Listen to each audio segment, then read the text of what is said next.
Hey guys, welcome to Metal Mondays. What is up, kids? I hope everybody can hear me. Chicago 23, what is up, brother?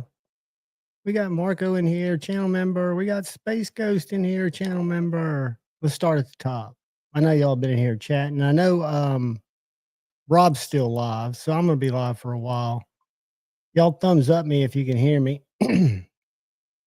as I hack.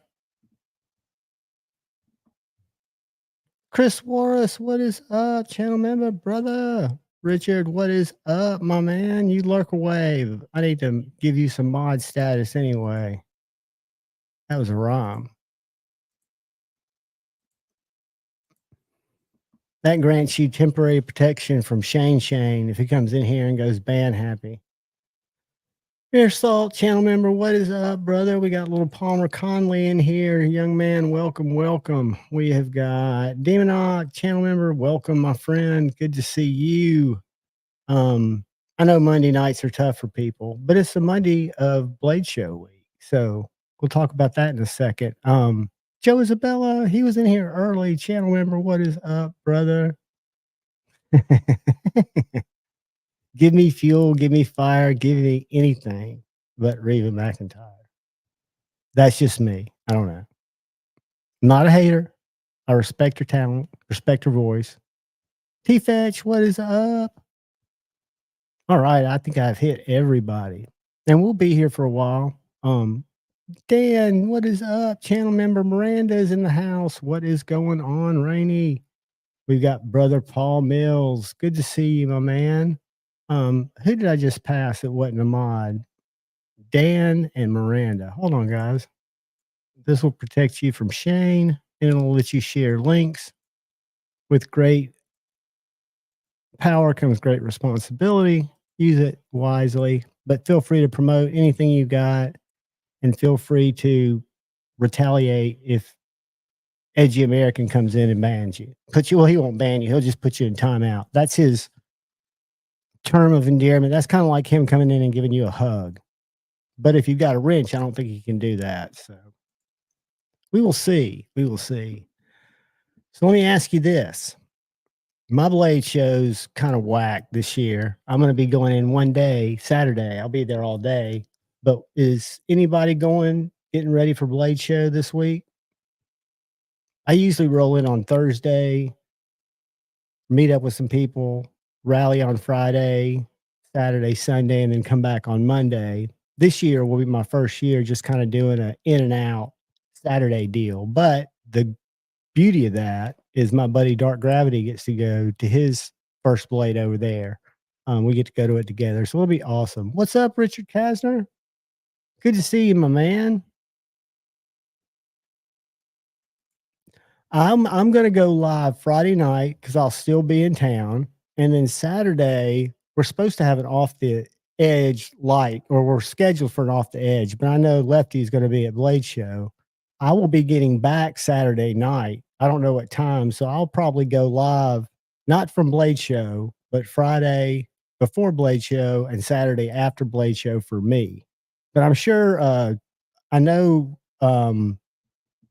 Big Red goes live typically on Saturday night. Saturday night live is usually goes from Blade Show.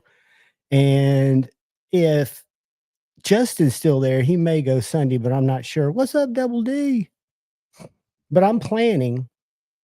I know I'll go live Friday night, and then we're leaving at the crack of dawn Saturday. And then I'll probably, depending on how long we stay, I get an hour coming back. Off the Edge doesn't start till 8:45, so I'll probably, that's Central Time, so I'll probably be able to go live, even if it's a little late Saturday night, up until brother Big Red goes live. And to be honest, I'm not big and haven't been, except for a couple of shorts, for filming at Blade Show. I don't really have the creative fortitude or the attention span, because with ADHD and only with one day, I'm going to be running pretty hard trying to see people that I want to see, people that are, other YouTubers, people that I see once a year usually. Maybe I'll bump into one or two of them in Nashville. So I do want to try to see people. And there are a couple of companies like Vosteed I want to meet with for a little while. I've got to meet with TRM. I want to meet with Kaiser again. Um, I've got relationships with all of them, but I kind of want to, like I was telling you guys Friday night, up the game to where they'll get me some more review material so I can kind of up my giveaway time, right? Um, so that's the oh, Paul, get back over there, dude. I'm gonna be here, man. You know me, I'll stay here as long as y'all are here. Chris Warris, I thought I gave you a wrench. Why are you not showing a wrench? Hold on one second. Now you got a wrench. Somehow I missed you. Double D is now got a wrench. Whoops. It misfired on me. I've got to quit trying to look at multiple screens. What I've got to do is I've got to get multiple screens. If I had one more monitor, Miranda, I am actually going like I did last year, and I did this successfully last year as a pure participant. I'm not swiping anything. One of the guy I'm going with, Dark Gravity, I think is hunting a Strider, but I'm hoping to leave with some review copies from some people I've talked to beforehand, who I just need to meet with. And that's kind of the game I'm going. I don't really have disposable knife income right now, and it's not something I need because I've got plenty of content um, right now. And I think we're going to do a bearing swap on this Hinder tonight. It only takes a second. We may if y'all want to. I'll let y'all kind of decide that. I can make it big. I can break it down with a penny and this little I don't know if it's a 1/32, this little Allen wrench thing, and comes apart, pop the steel bearings out, pop the phosphorus bronze bearing in. That's what's kind of odd to me is you would think, because I know Alex at SPK, I know who else was Steve telling me? There are a couple of makers that use skiffs because they're American made bearings. They're a little more expensive, but then you've got companies like Hinder, and maybe they make them, but they use a steel bearing that's got the stamped racetrack, which to me, when we replace these, we'll count the balls, but I think they're like 9 balls, which might not mean a lot, but versus 13 balls. So you've got a better contact area in terms of the surface area that's contacted. Plus you've got a full phosphorus bronze washer that those ceramic bearings sit in. So they do, Palmer. And the reason that Steve Skiff started making bearings was for his dad's Skiff knives. And then I got today, I'll show you this because I ordered a couple of things from him. Because I wanted to be able to swap out those 3-inch hinders. I did a breakdown on it, and my breakdown videos are really only put out there. So if somebody wants to search them down the road, I don't expect them to get a lot of views. But I put one out there because I was sizing them out because I didn't think they'd be the same size as the 3-inch or 3.5-inch hinders. But Skiff also sells thick phosphorus bronze washers. And people go, why, you say?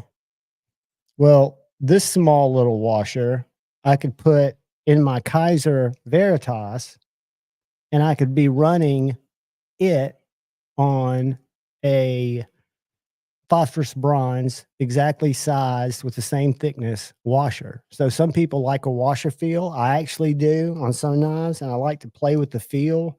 So that's something that Steve's gotten into, and they're very economical. But you can buy, when you look at the site, if you have to read into it, but it says thick washers, and they're the same sizes as the others. And they are just I've never tried the washers. I'm going to try them. I'm not going to try them in a Hinder because I've run my Hinders on washers. I want to try them on something that's a bearing knife, maybe my Buzz, something weird. Richard, the skiffs and for the Demcos, I just put them in this little guy, and I've got in my Flytanium arcade and all 4 of my 80 20.5s, I've got skiffs, and I can tell you which size you need. They are, and if you go there and you use Javon 10, it'll save you 10%. But there are other makers you can use or creators whose codes you can use. I use Lefty 10 forever and a day. But what I use here, big time, this little tool, if you break your knives down and it doesn't go to the compatibility chart, it is a great little tool. That little cheat sheet, because basically you just fit that over your pivot to find out what size pivot, and then you slide your bearing through the slot. But what I use is the bearing compatibility chart, and then I go down here to Demco, and you can thank Lefty for a lot of these. So the 20.5, it depends on which one you're looking at, right? So if you're looking at the 20.5 OG, it's a 6 millimeter. If you're looking at the S35, the 20 CV, or the Tanto, it's a 1/4 inch pivot. So you just click there and it takes you to the bearings that you need. But if you want to double check it just to make sure, these are 20.5 shark cub with 6 millimeter. So yeah, I'm guessing you're probably going to be 6 millimeter 19, because that's what I put in this guy right here. Whoops. They make a difference. I mean, a lot of people, my buddy A to Z EDC, we go back and forth and argue about it, but I don't think it necessarily makes the action better. What I think it does is it makes it less blade wobbly. It gives it more, without doubt. Let's just get into this one and let me show you real quick. We don't have a lot of people in here, so let's do this. Let's see if it'll let me. I had a custom setting. Damn it. I didn't do it on this one. Hold on one sec, guys. Let's see if it's going to let me do this. Bear with me. I'm going to make a little camera slot there. And then I'm going to go right here. I'm going to add an item. What's a dynamic camera grid? Okay, you don't want that? Maybe. I don't know if this is exactly what I want, but let's try it. Let's save that. And we'll call that test. Save it. Let's see if it works. All right. So what I'm going to do is I am going to real quickly turn my back on y'all, talk amongst yourselves. I'm going to see if I can just use my penny. I learned this trick from Metal Complex's channel, but instead of using a fancy hinderer tool, which I do have, I try to just use a penny with painter's tape on it.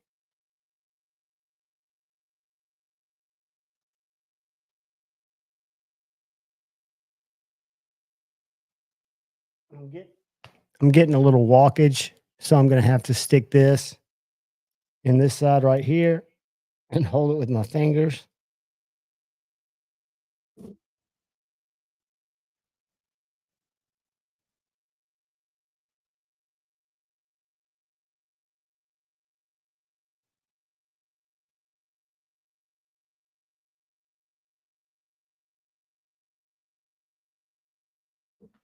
But I'm telling you, a penny is the ticket.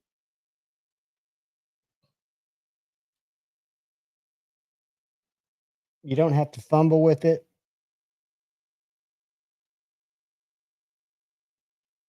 All right, I'm going to take these 3 barrels out real quick.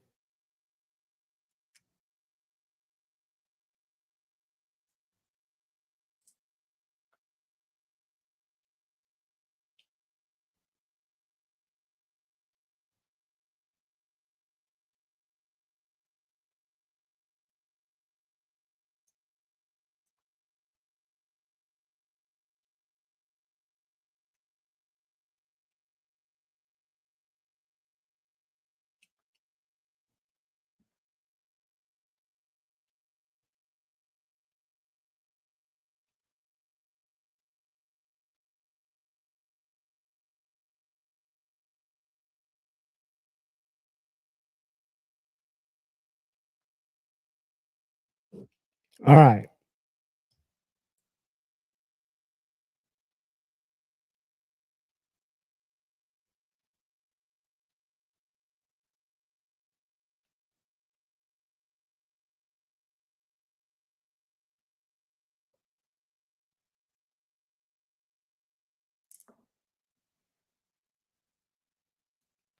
By the way, if you ever buy Hinder hardware, you only get the pivot screw, which is a full size screw.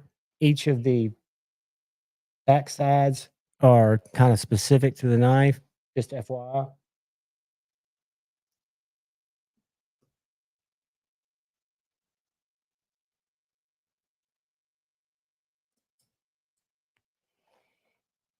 All right.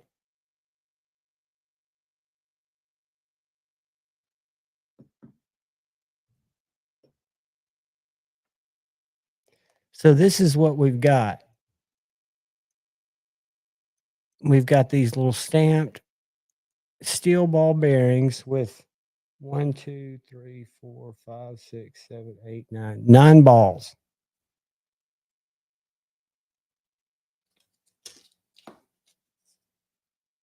And what we're going to attempt to do, because I've already tested these. So what you do is you take your pivot and see it won't go through the 6 millimeter, but it does go through the 1/4 inch. So that tells me the 1/4 inch is the pivot size that I need. And then you take your stock bearing and you slide it through here, right? So it won't slide through the 3/64. It'll slide through the 2 millimeter with slot, but it also slides through the 1/16. So that tells me I need a 1/4 inch by 1/16. So those are the skiffs I ordered. Let's see if they work.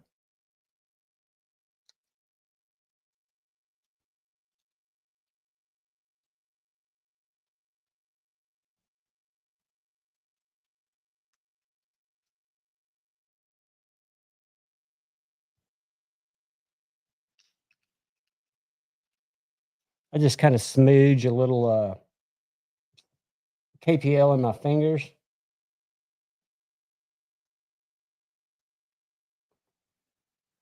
And then I bang a little heavy on my detent ball.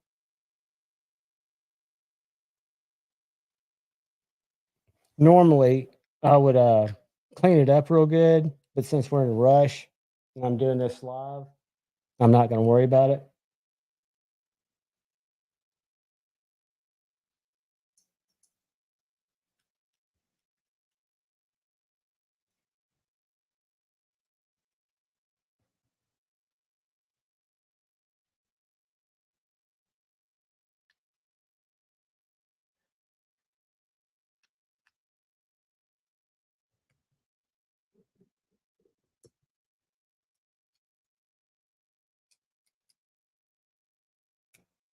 Chain that down. All right, now we're going to take our other bearing. We're going to juice it up, goose it up real good with some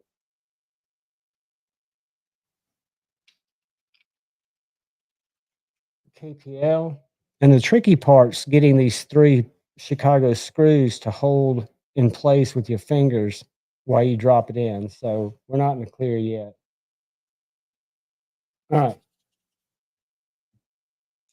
So now we got to stick these through.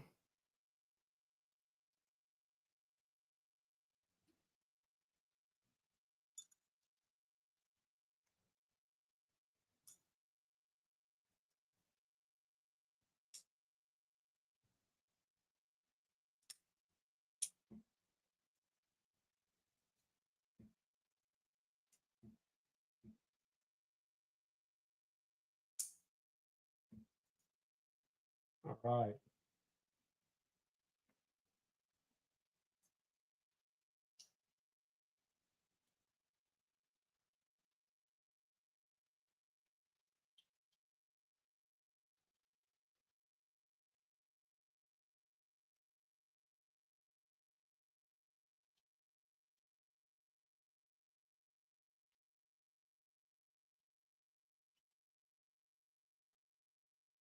Bear with me, guys. I know this is boring as shit.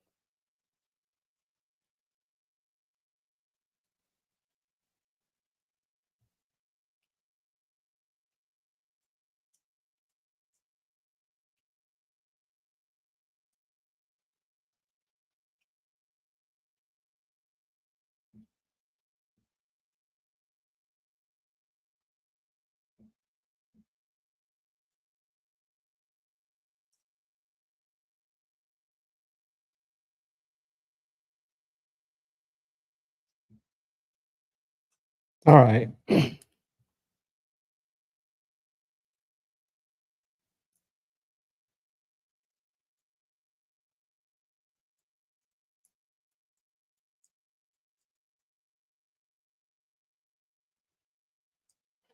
I'm at kind of a wonky angle. So I'm just going to get it started right here and bring it back over there.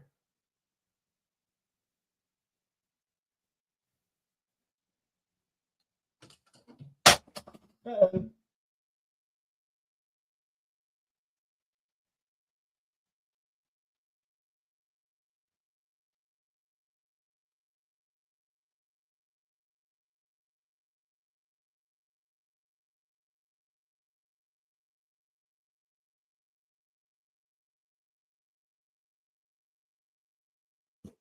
And I'll screw this all the way down.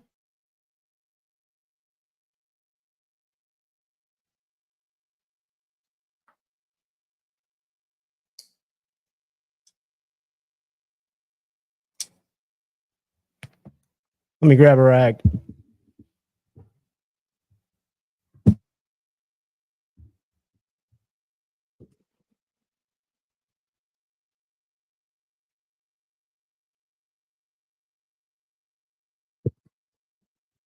So sorry about that, guys. I bet that was pretty grueling if any of you are wearing headphones. But now we are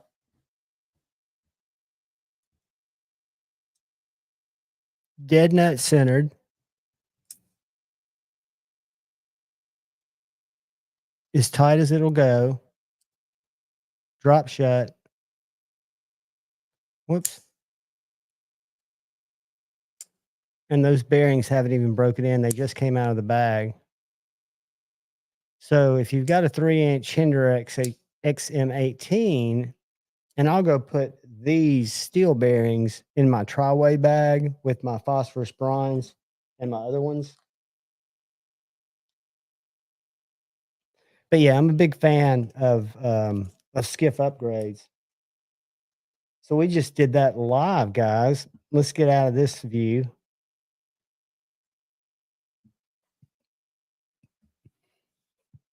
The only thing tricky about that one there was making sure the stop pin, and that's usually the case in anything. I'll tell you what I'm carrying today, and this was a tricky reassembly, is my AD 20.5. And what's so cool about this is when you get the skiffs, or when you get the AD 20.5 original goat scales, they've got them milled out. So you get to get rid of your washers, and they ship with skiffs, double row bearings. So now, not only does my 8015 have titanium scales, it has got skiffs. So it's bearings instead of the washers that it was on. So it's just got killer action. Love that knife. It's always been one of my favorite fiddle knives. And I remember Kevin hated on it big time. And I get it, because it's not for everybody. It's the knife that when I played with it, I cut myself more learning to use it than probably any other knife I've had. Whoops. Well, that sucks. I'm just dropping stuff everywhere. Paul Mills is back. So I should probably clean up my mess, but that would require too much effort. But the skiffs were a success. Let's see if I can do this. Let's see if I can pull this out of the way.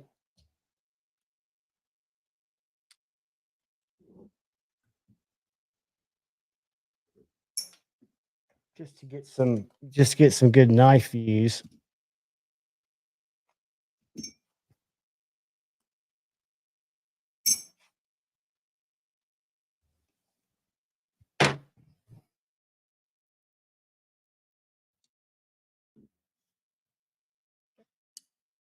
There we go. I've got weird shit tonight.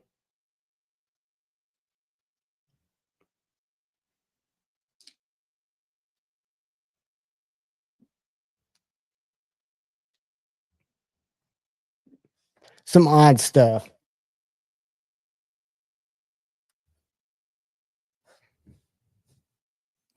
So what is everybody doing? What did I miss while I was doing that little project? The project that got me nowhere but fresh skiffs. Mere Salt, Jeffrey Dawson, channel member both, and Scott Bruce 72, channel member. Good to see you guys. Jim Teglerafera. I will get that name. I promise you it will become, and I'm probably pronouncing it wrong, but I'll get it right eventually. Jim Teglerafera.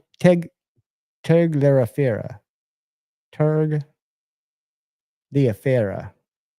I would just feel like the R is silent, but I'm sure it's not. Good to see you, Jim. Joseph S., what is up, brother? Good to see you. Rob 10 Ring, good to see you, man. Dwayne Lettleman, what is up, brother? Good to see you, channel member. Thank you for being here, and thank all you guys for the support. What is up, Gons? So earlier we were talking about, before I got off into my squirrel brain, try to put bearings in the hinderer, which was successful. Who all's going to Atlanta this week, later this week, or this weekend, as I am? I'm making a flying trip on Saturday. It'll be my only, well, I've always done the Nashville knife show in one day, but I can't, Ed, what's up, buddy? Good to see you, man. I hope to see some of you guys at Blade. You know, thumb flicking is one of my least favorite ways to open a knife. And the trick is, for me, is to put my finger kind of lightly on the pivot where I'm not interacting with that lock bar at all. And then it'll thumb flick. I just push up, not out, just kind of, but I don't prefer it. I prefer to use the same grip because I put the finger on the pivot, no lock bar, and give it a reverse flick. Or I'm a big fan of Hinderer flipper tabs. Even though I've got a flipperless Eclipse, I'm a huge fan. And this knife, this Caladan, has got one of the best flipper tabs and one of the best actions of any knife I own. Now it looks like a penguin, but when it's open, you see why, because the ergos are so good, and it's kind of a spear point tactical type of knife. S90V, just done very well. And the flipper tab's got really nice jimping on it. A little bit of a curve there, so you just catches your finger, whether you push button it or light switch it, which I prefer to do.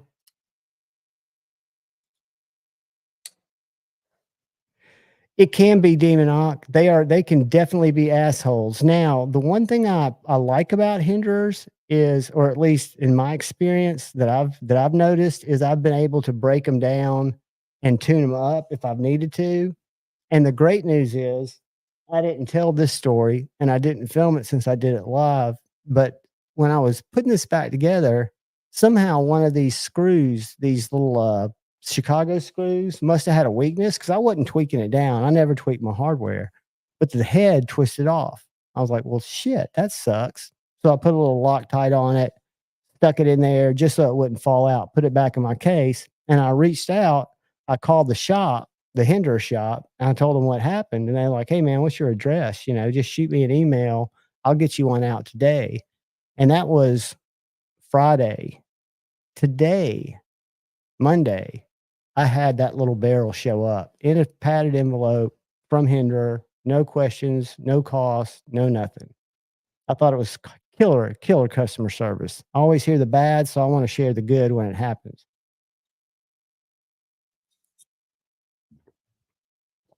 The Night's Edge, what is up, brother? Channel member.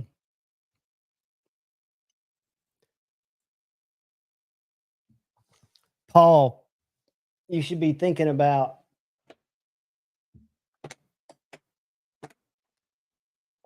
now. I have not found the box on this yet. I bought this at Blade Show 2022, and I have a feeling it came in this generic fuzzy pouch, but I could be wrong. I've not been able to find the box for it. I do have the box for the Light Detent Buzz. Watch this. I only point that out because it does have snap, but a lot of people don't like that, right? So that's what I've been saying about the detent. And then the best detent of any Wii I've ever experienced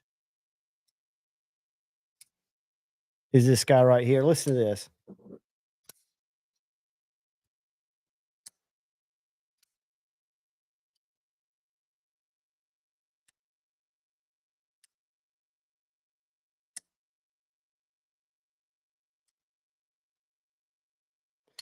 And the only reason I don't carry it more is because it's a big knife. When I say big knife,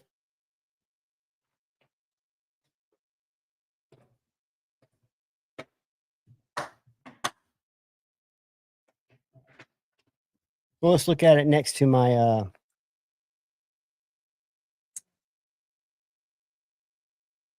now it's much thinner.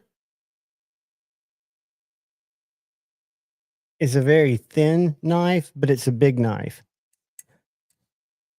which is the only reason I don't carry it move. What's up, Chef Rocky? Good to see you, brother. When are you going into Atlanta, my friend? And any of you that are going there, I'm going to be coming through like a tornado on Saturday, and I hope to see a bunch of you. I'll be with Dark Gravity. We will be kicking it quick, but effectively. Colby, what is up, brother? I don't know if I said hey to you yet. Dr. Drew, dude, what is up? I don't know if I said hey to you yet. Welcome, welcome.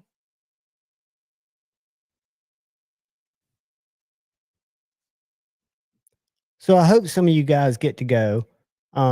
If not, hopefully you'll get to go to Blade Show West or one of the smaller shows. Sweet, Chef Rocky. That's the way I usually do it. I've always done Thursday through Monday. This will be my first year. This will be my third year, but it'll be my first year that I'm only doing one day. But it's well worth it.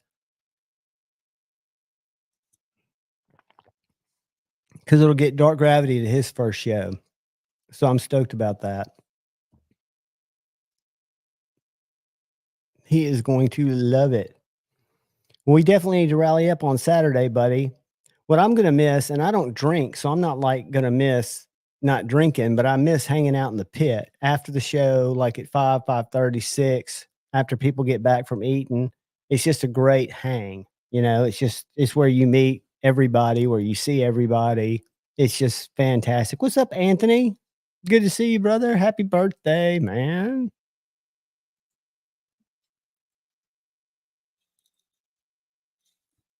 Let me get that. Are you heading to North Alabama or South Alabama or Middle Alabama?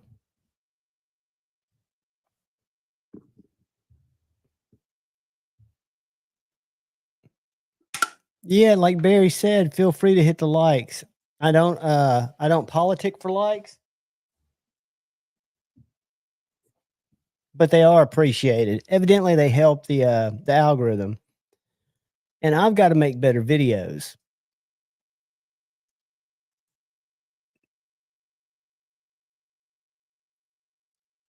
It'll be a super spreader of debt event. Luckily, I'm not getting anything. I'm just going to see people and to meet with a few companies that I need to meet with.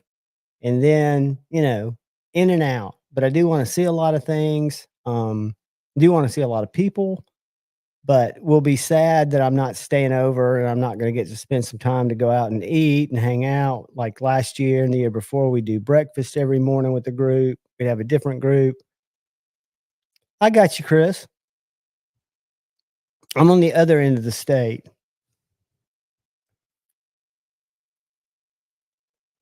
Hey, Snow Trog, that's perfect though. I mean, it's all about community, whether you go to the show or not. Deer Lick Forge, what is up? Deer Lick Ridge Forge, guys. Check him out on Instagram. Killer Maker. I'm surprised I don't have my Instagram up because usually we look at web pages. I've been busy skipping up a knife, which I apologize for, guys. That is just my ADD. But think of it this way. I could have made a video out of that, which would have bored everybody. What's up, Gracian? Welcome, my friend. Welcome. Good to see you. But yeah, let's look at let me go in here and type in Deer Lick. First, before I'm gonna do that, I'm gonna share the screen because we're gonna take a look at my college buddy's story. See what she's posted. Just work. She's such a babe. You guys know how I roll. But anyway, I was going to go to Deer Lick.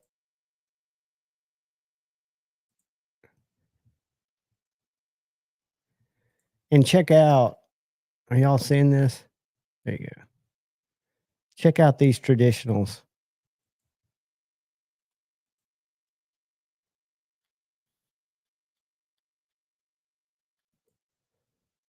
I wish Pocket Metal was here.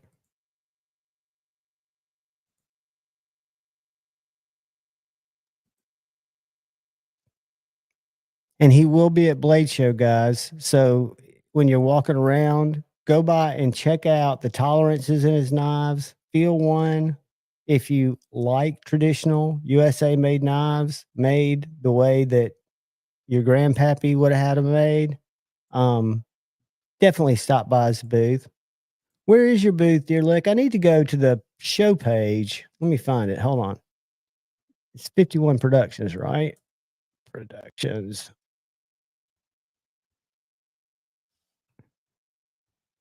Is it 51 or 55? 51. Let's go. Blade Show. My mouse is acting squirrely. Sorry, guys. Blade Show Atlanta. There we go. Boom. Sounds like my mic's wigging out too. Me too, Miranda. I've got one in my pocket now. All right, let's pull that up real quick. Let's share this. Boom, boom.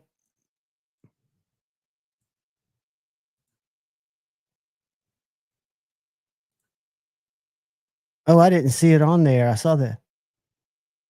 Ooh, look at that. Is that the actual? Did you pull that off the pew pew for the shield? Oh man, I love that blade. Gunstock Trapper with the blades are constructed from decommissioned M1 Grand barrel made in June 1943, along with 1095 for the edge core. The handles are black walnut, cut from the stock, and the spade blade is engraved with the serial number from the rifle itself. Dude, that is so one of a kind awesome. Unbelievable. Freaking unbelievable.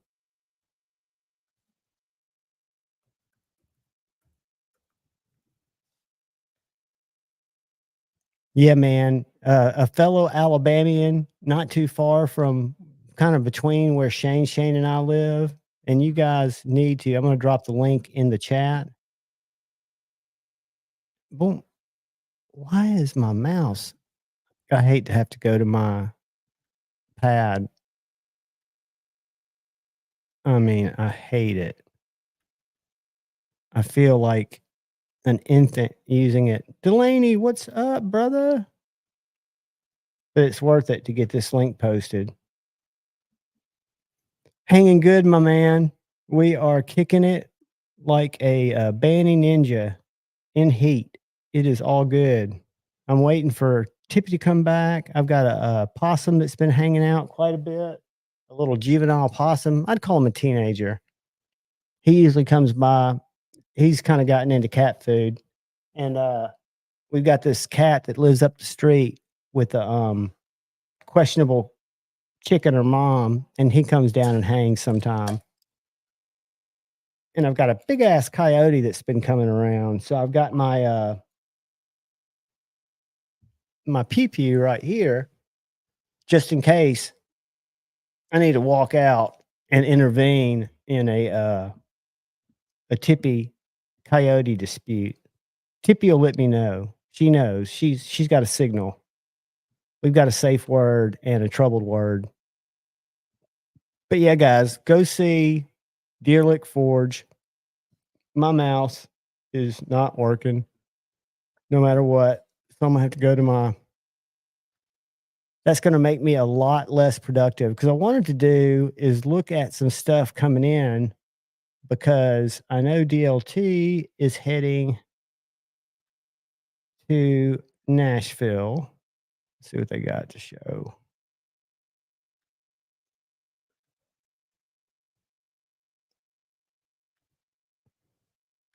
God, I'm on my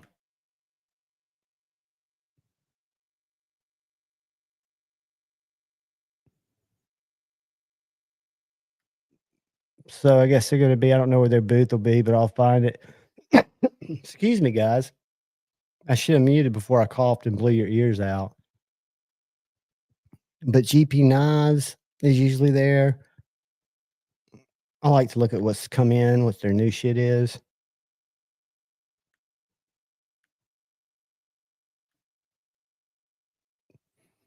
But I'll go ahead and tell you the trackpad's killing it for me. It's making me want to just come back and hang with you guys and get in the chat. Take care, Barry. Have a good night, buddy. It is an absolute Mersault. The coyote, dude. I live across the street from a cemetery, right? A big cemetery. So there are deer out there, and I'm in the middle of a big city, but this is like Central Park, perfect place for squirrels. There are owls out there. There are little hawks that just shred shit on the constant, and there are deer that hang out in there. I know a family of 3, and I thought coyotes were pack animals. So about 2:00 the other morning, I walked by the door. I always keep it open, a storm door, and I see what I think is this big ass husky, but I knew better, standing on the wall, getting ready to step into the neighborhood out of the cemetery. So I take my Meritech DX laser and I pop it on him, and he started running, and it's kind of walled in. So when he ran to the right, I just whacked the camera. When he ran to the right, he had to kind of turn around, get his bearings, and then run back up to the woods. And I swear to God, I thought he was a wolf. I came back in and Googled because I've never seen a coyote that was that big. I mean, this thing was huge. And I always thought they were kind of scrawny, little. But then you think about it, there's rabbits for days, there's possums for days, there's probably pets for days. Cats are pretty slick. I mean, I've watched Tippy fight off hawks. I watched Tippy fight off other cats. I've watched her avoid big dogs. I've watched her, get on the roof, to escape shit. So I don't worry too much about her. I keep looking out there because she should be coming in. Demonoc, it's not comparative to Alabama. It's a big city.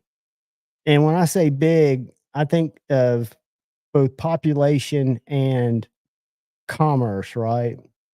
So I would say there's more going on in Huntsville. David Jewell, thank you, brother. I'll have to what was I gonna do for oh that's my Chinese gong noise. I hope y'all heard that. Thanks, David Jewell. I appreciate it, buddy. But yeah,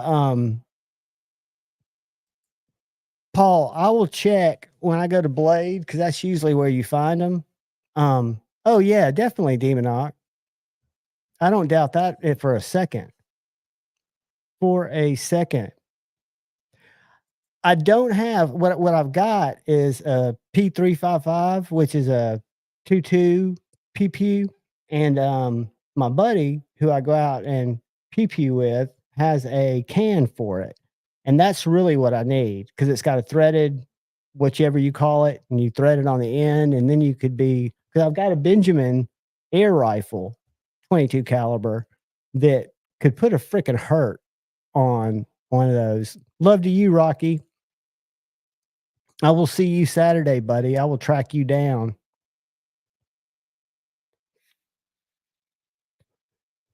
Steven, I hope I bump into you, buddy. I will be walking around either with a ponytail or long hair. I'll be the short old dude that looks like Gandalf or whatever his name is. Oh, I know, Gons, and you know what? They're turning those around like in inside of 20 days now is what they're telling me where I go out. My local place called it's on County Line Road. It's called the Ranch. Chris, I had an old, you probably got the old walnut stock. I had one of those. Um, my dad took it up when he moved up and moved out, and the rings snapped in it. And so it lost its ability to seal. So I was on Amazon, and right before they discontinued them, I got one of the last. It looks exactly the same, but it's got a polymer stock instead of a walnut, and it's just as accurate. It thumps, but yeah, I mean, and I'm kind of on the coyote side too because I'm a big dog fan, and everybody's got to get theirs right. Like 50 Cent said, you got to go out there and make it happen. I would ask y'all if you'd heard the new Eminem song, but Pocket Metal would roll over.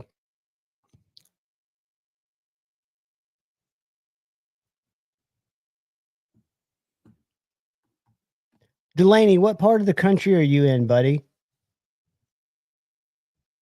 Because there are different shows. There's the big one is exactly Houdini, Dr. Drew, dude. I thought it was pretty good. I've always been a Slim Shady fan, an Eminem fan. It's my go-to karaoke song when I used to do corporate shit.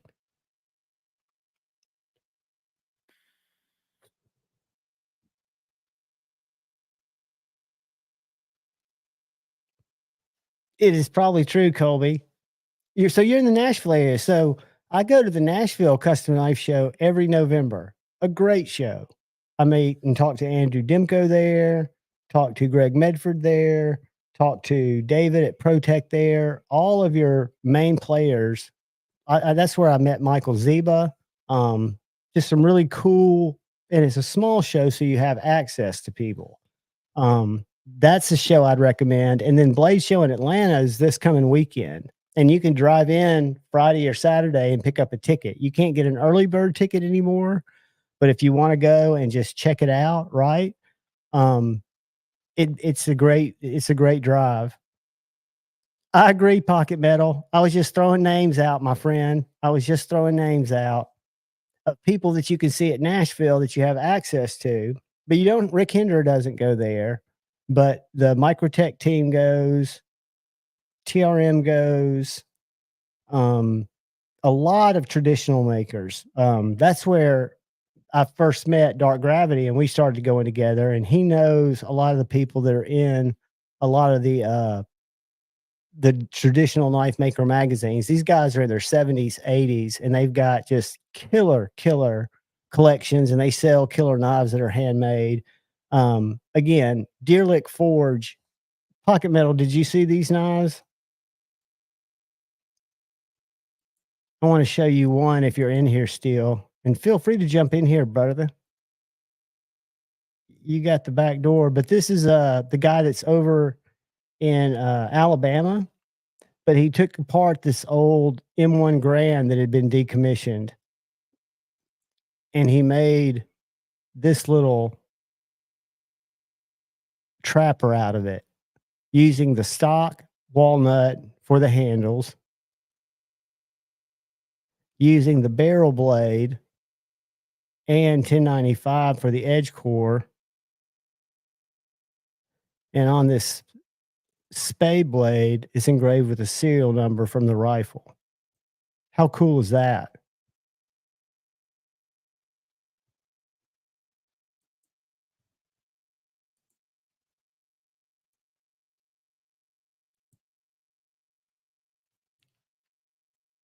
I think we've looked at him together, buddy.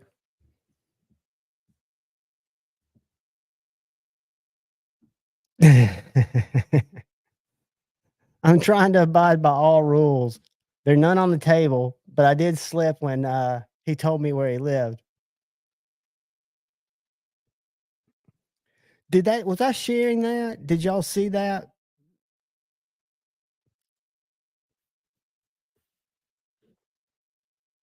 Sweet.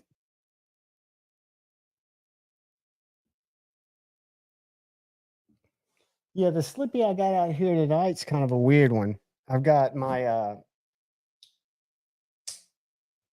Serge Panchenko little razor knife, and it's got a really heavy pull. And then I've got my double detent Tucson, an M390. It's kind of a modern non-locking knife, but it's a fidgeter's dream. And if you use it like a knife and you respect it, it's very slicey. It's very good for, having as a secondary knife. Not as comfortable or not as sure-footed, should I say, as a slip joint. A bit more fidgety.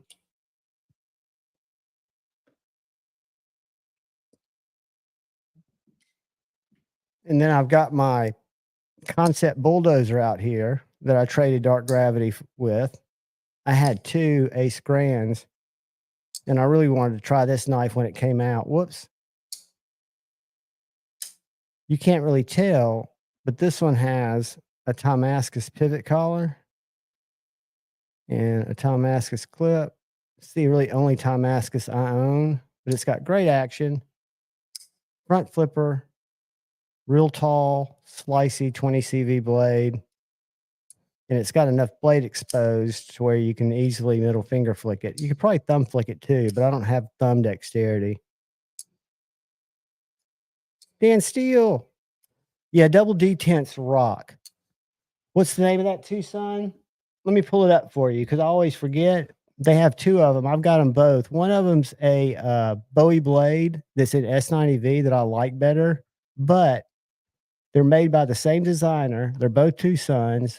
I can't do a reach round flick on it because they did not make the little flipper tab go back as far. I have no idea why. It makes no sense to me.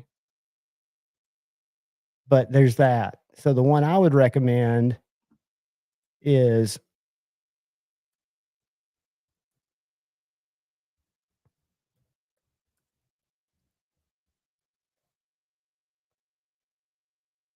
let's see here.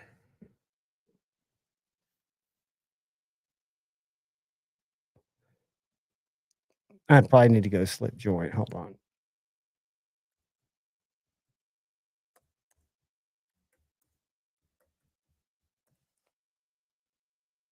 I saw it in there. It's right here. It is the 244. And I would go and I would put your email address in there if you like it, because they do come back into stock. The other one that I like, the blade shape and the blade material better. Ooh, they don't have it on there. I've got this knife. It's fantastic. All of these are 89 bucks or less than 89 bucks. I had this one. I gave it away. I've not had this one, but I like it. S90V bone. I would buy that in a heartbeat if it was in stock. I've got one. I got this one. Pocket Metal's got this one too. That's a great knife. But Tucson kind of knocks it out of the park. And I've got this big bitch. It's in stock. But before y'all buy that for 54 bucks,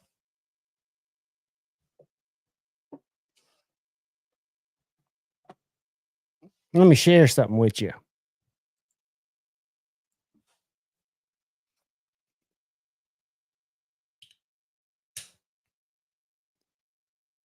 So that is what that last one was. Here's the Tucson other one. This is a big bitch. I had to pick up a beer and hide or whatever Knipex Junior clip or slip, be able to carry it in a slip.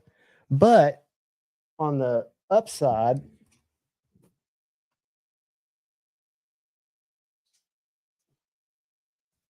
it is very slicey. It's got a tall 14C 28N blade. Every one of the Tucson slip joints or traditionals, modern traditionals that I've gotten have all, whoops, that was close, very, very, very sharp edges.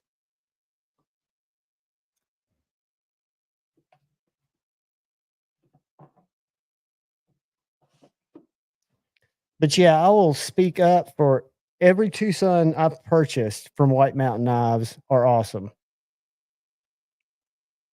Yeah, Dan, I mean, it's a big one. They are, they run from $59, like the one I just showed you, that big one. Let me share it again. Is $59 in 14C, but that's a big knife, as you guys just saw. And then all the other ones are about 85, 59 for this one. This is the one I want. $59, Oxhorn handle S90V. And it's probably a little knife. Well, not really. So they range from about 59 up to 89. I don't think they go over 89. There's that same knife in a Snakewood and Damascus, which I'd rather have the S90V personally. That's just me. But yeah, they're which one, Cheeto?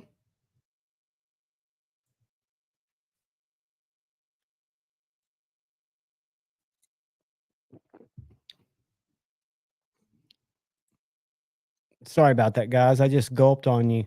I didn't mean to. Let's peek in and see if we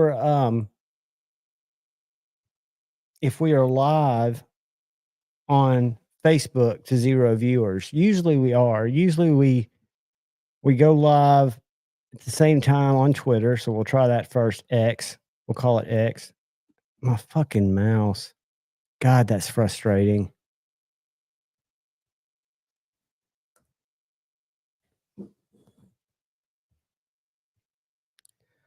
All right.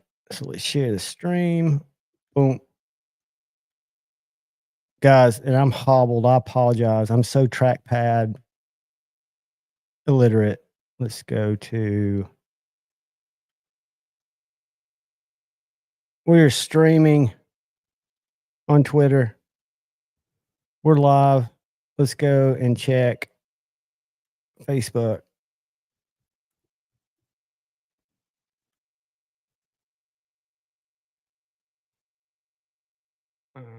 Where would we go? Where would we go? It says live. There we are.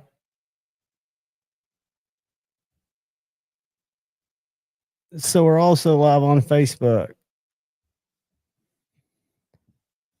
It's getting that reach, right, guys? Even though nobody's watching, if a tree falls in the forest and nobody's there to hear it, did it make a sound or did it really fall?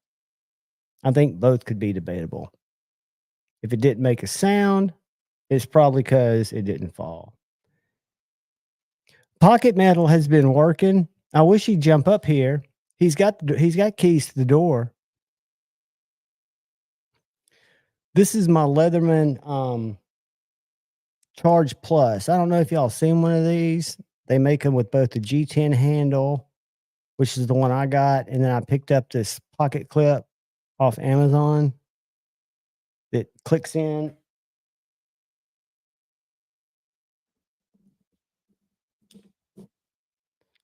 back there where you unlock it. Whoops. And it's got little like straight lines on it.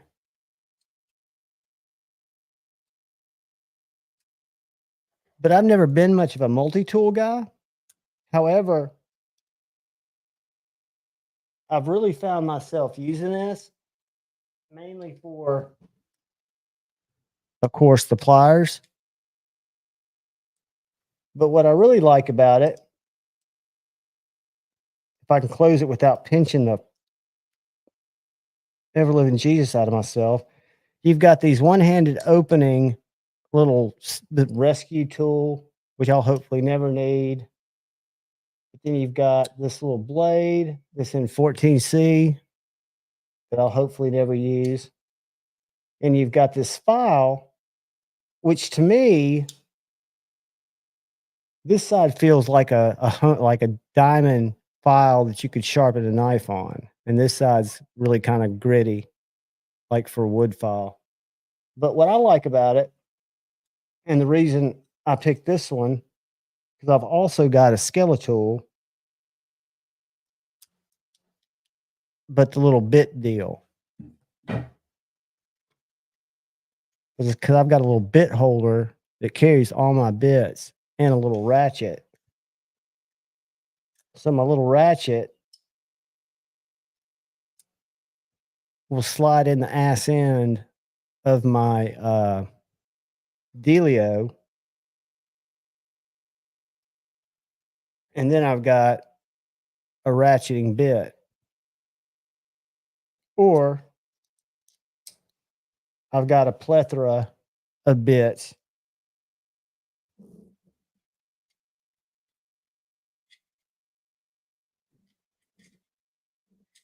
in my little holder.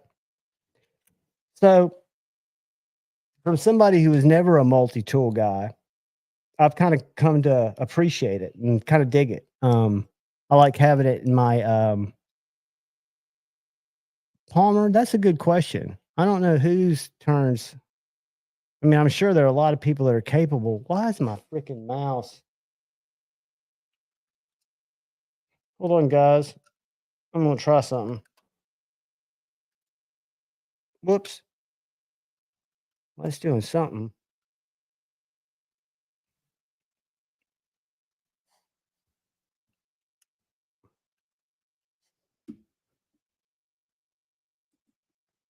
Fixed it.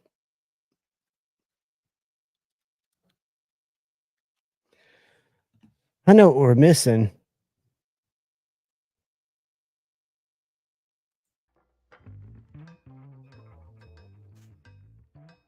Missing music. Missing a little movement.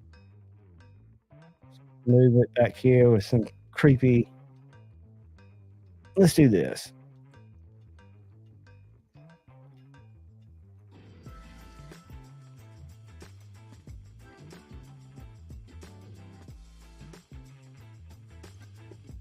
Palmer, I'm not, that's interesting because I'm sure you could easily, not easily, but if you had the skills, you could do it.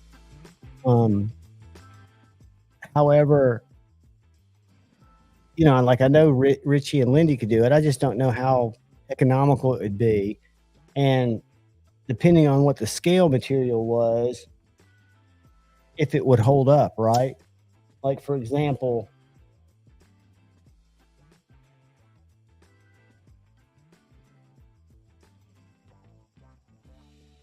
this guy has a titanium recessed frame lock, right? So if we were looking at one that was a liner lock,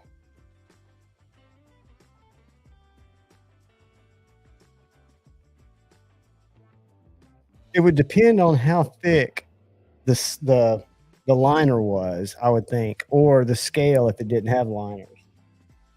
That if it would have enough spring, i.e. retention, to spring back into place, right?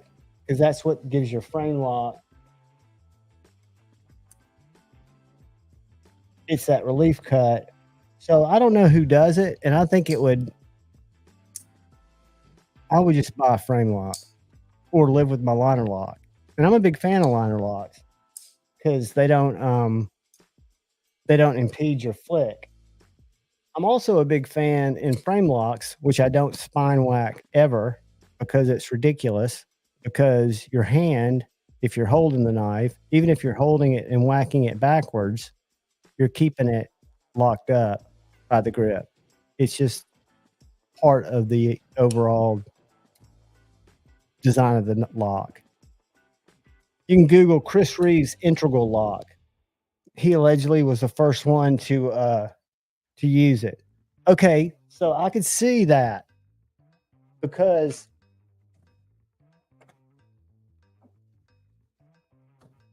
the A100 has very thick titanium liners.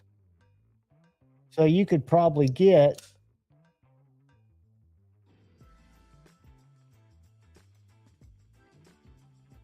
does he put them in a new frame or does he just covers?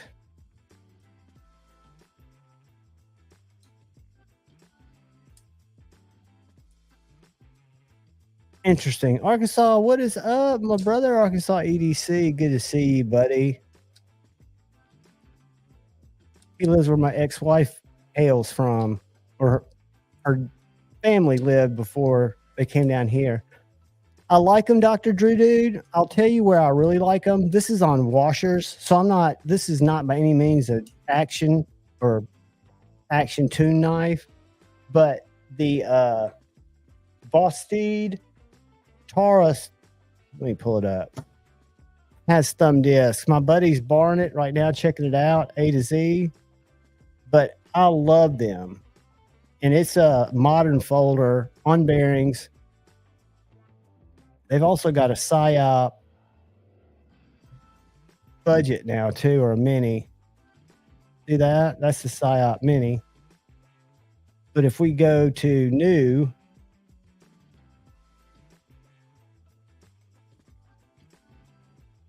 and we look at this knife,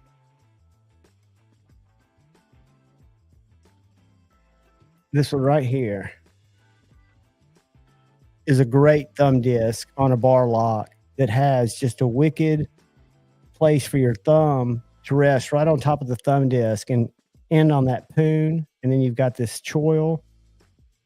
It's just really a winner. The Talar Aris, I can't pronounce it right, but that's a great thumb disc knife that I really, really like. What is up, Angie? He's in the chat. I don't know why he hadn't popped up. He's got keys. He's busy. I knew he had stuff going on. Edgy, I got my OG goat scales for my 8015, and they came with bearing pockets and skiffs. So now the 8015 is on bearings with Satu's Wicked Hologrind. Whoops. Why didn't it lock up? Oh, because I had it pushed.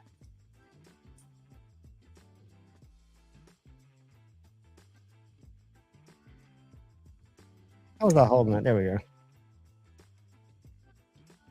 Those things were tricky to get on. Only because I didn't watch the video on how to do it. So, Edgy, are you going to Blade Show? And if you are, when? What's up, MPG EDC? Welcome. Good to see you. Good to see you.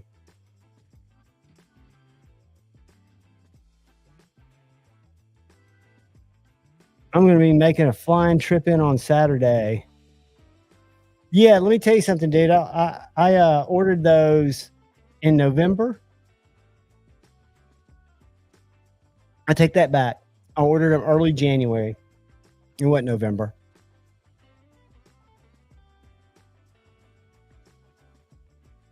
Ed, I cut myself more with this knife, learning to use it than any other knife. But once I did, I really appreciate the way that it works. Lefty hates it. If you go back and you watch Lefty's video on the 8015, he thinks it's just asinine. He thinks it's dangerous.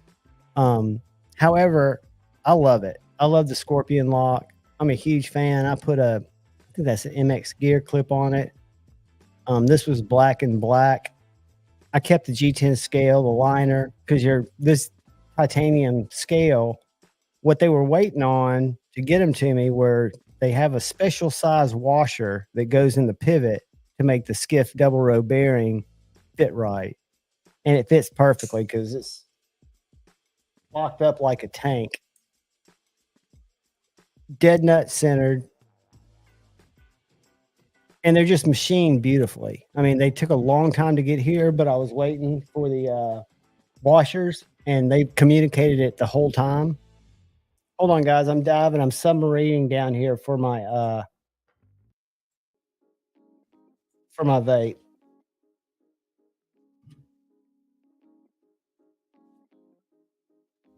Shane, you want to come up and tell me about your Blade Show plans? I know, dude, but they were very apologetic and it was a supply issue. And who would think that it's that hard to get a certain size washer made?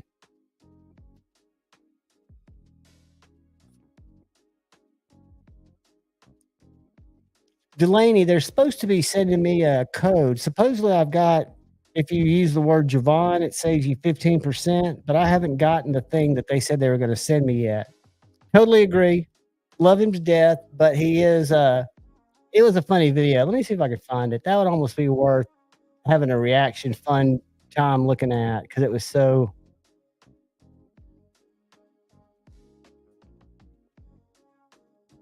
He used to, I mean, he still does, but he used to shit on stuff in a big way. Let's go. Oldest.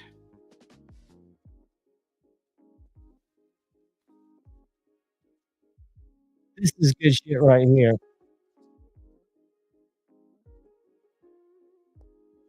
Hey guys, Lefty EDC here, aka Kevin.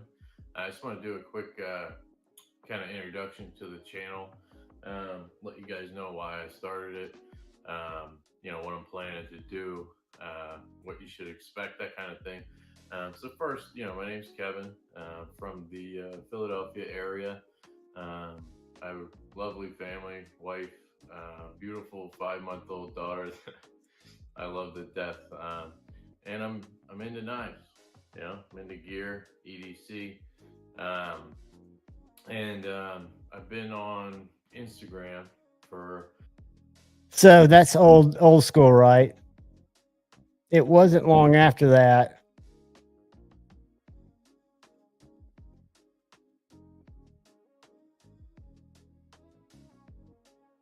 I don't know how to search. Let's go Lefty EDC AD 15.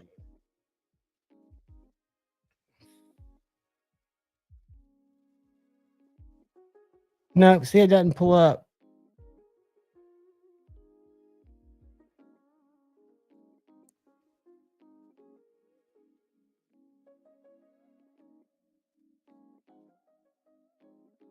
No, it was so funny.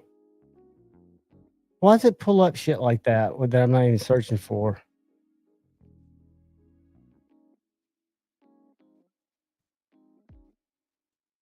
He hated on it. Anyway, neither here nor there. That's my squirrel brain, guys. I apologize. Shane, are you heading over to Atlanta? You probably already told me. And if you want to come up, throw me a thumbs up and I'll shoot you a link. Shoot you a link anyway. You can come up and tell me.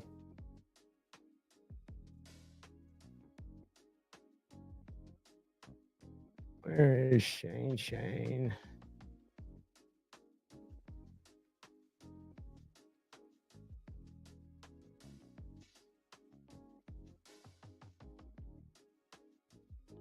This is fucking weird. All right, this is weird. Bear with me, Shane.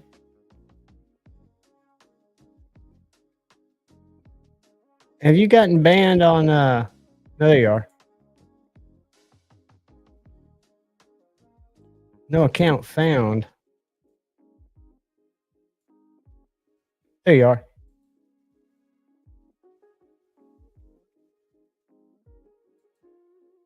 Boom. Boom.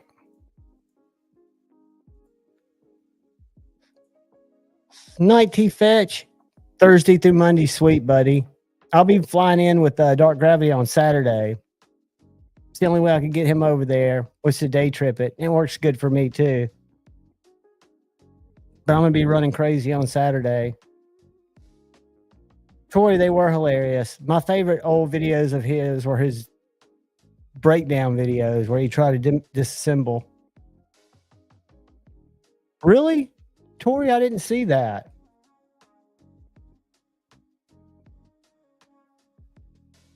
I don't know what's going on with all that. I mean, it's one of those things that you got to do.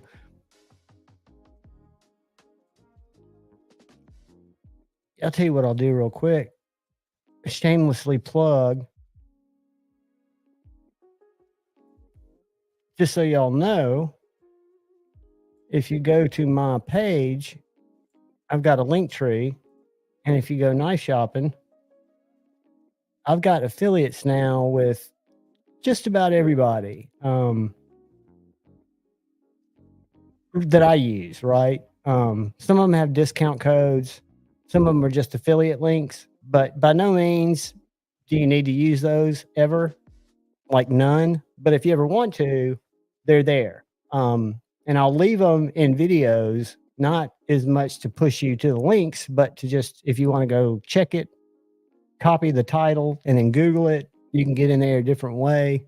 But it's cool. That's my goal.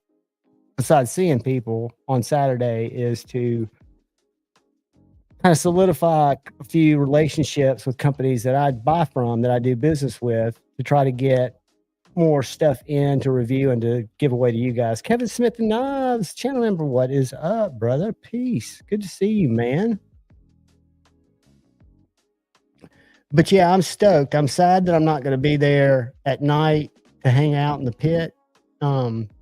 That kind of sucks. And I don't know how long Dark Gravity will want to stay Saturday night. So, you know, we may stick around. I'm planning on going live regularly Friday night for Friday Night Flicks, and then we'll leave crack of dawn Saturday. So we're there when it opens on Saturday.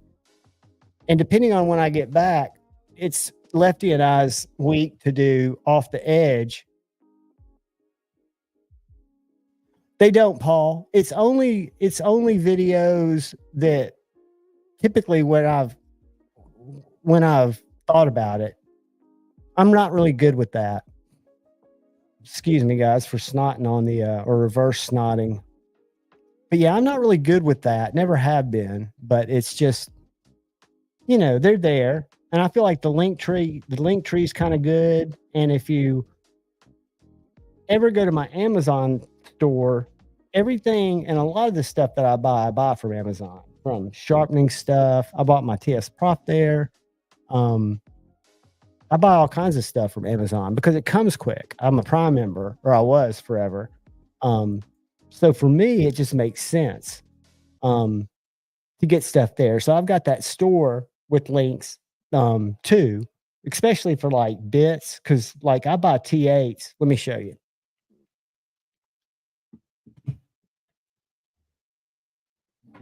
Whoops.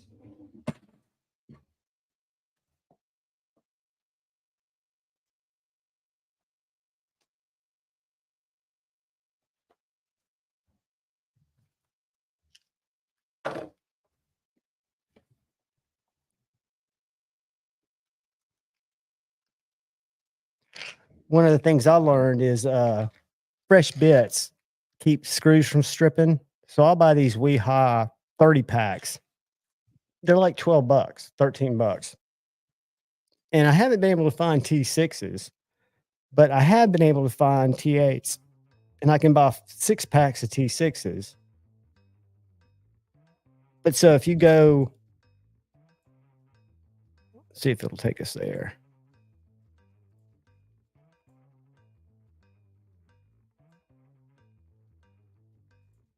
don't know if that's sharing that. Nope. Let's stop sharing. Let's share this. But like if you go to EDC maintenance, this is all shit that I use. Now I don't use all these TS profs, of course. This is the one I got. No, not the Cadet. I got the Blitz. And then I added the 360 stuff. But like these little guys, these are just like the KPL swabs, but you get 400 for 592. And when you look at it, you see when I purchased it. So this is all stuff. Uh-oh, somebody's here. Hold on, let's see who's knocking. Stop sharing. It's Brother Edgy. What is up, dude? What's up, guys? Man, I'm leaving the dream. What are you doing? You know, about the same. Getting ready for Blade Show? Yeah. I've sold some stuff, but I don't really need a whole lot of money this year, man. I don't plan on. There's not a single knife that I'm searching for. I mean, I'm not going to say I won't buy anything if something strikes my interest, but I'm mostly looking for scale materials. You're going to be in the Maker's Mark. Yeah. I got my first heat-treated, completed knife here with me. Oh, my God, dude. A little wombat. Let me make you big. I like that. What is your little wombat? That's 63. That's 63 HRC Nitro V. Micarta handles, Tiffany blue liners and pins. Dude, yeah. I love it. I've got a bunch more coming, but and different designs. I shouldn't have showed you that inside. I say it's done. I've got to go back and resand this. Oh yeah, but that black stuff is where epoxy pushed out. But still, I mean, it's got its form. It's its final form. Right, yeah, I've been waiting. You can't sand epoxy until it's completely set up or to just gum on you. So I'm waiting until that gets good and hard. So a couple of passes over the contact wheel, she'll be ready to go. You enjoying the shit out of it? Yeah, it's a lot more work than I thought. It's actually a lot more stress than I thought, and it's a whole lot less profit than I thought. Well, all of that is good for me. I don't mind that. It's a learning curve, right? So you're it really is. You know, you and I talked about prices, you know, and I'd settled on this without a sheath at 120. And I can tell you right now, without paying myself anything, if you figure my labor's free, I might make $20, $25 a knife.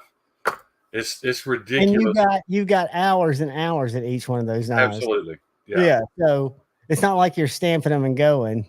Right. It's yes, if you've ever thought about doing it to make money, you better do it because you really want to do it. Well, you do it because you love it. Yeah. And then you get you come across a design where you realize, and you've got you or me or anybody, and I would never be able to make a knife, but are probably our own worst enemies, because you've got people that get a design and then capitalize on the design, and there's nothing wrong with that. I look at the Shark, for example. A lot of people will say that knife's overpriced. The SPK. I don't think so. I don't think it's overpriced. But when you look at stuff like that, Shane, you're capable of making the same knife. Not the same design. I know you wouldn't do that, but in terms of putting a value on your time and labor, once you've got a little bit of knives under your belt, and it doesn't have to be hundreds. Right. I'm talking like you get 5 or 6. I look at what Aries EDC's been able to do by getting knives out. Well, John, the difference between, you know, where I started here and like the big fixed blade that I'm making Stevie and Crewwear, I'm already seeing a huge jump, you know, as far as just, you know, refinement and not just that, but a lot of it has been like the time it took me to get to this. It'll take me less than half that to get to the second one. Exactly. You know what I'm saying? And I have right now I have 26 blanks shaped. 13 of those are heat treated. So, you know, I've got to send this next batch off. But you know, just as you do it and you learn things, you can cut out a lot of the time. But Dr. Drew, I'm glad you said that because, you know, this is only 3/32. This is not thick steel. So I wanted it tall so that I could get a good tall grind on it so it would be really slicey. This is not a hard use knife. It's not a combat knife. It's not a survival knife. I just wanted to make a little pocket cutter. And if I'm going to make a cutter, then, you know, I want plenty of full flat grind and thin behind the edge, all that good stuff.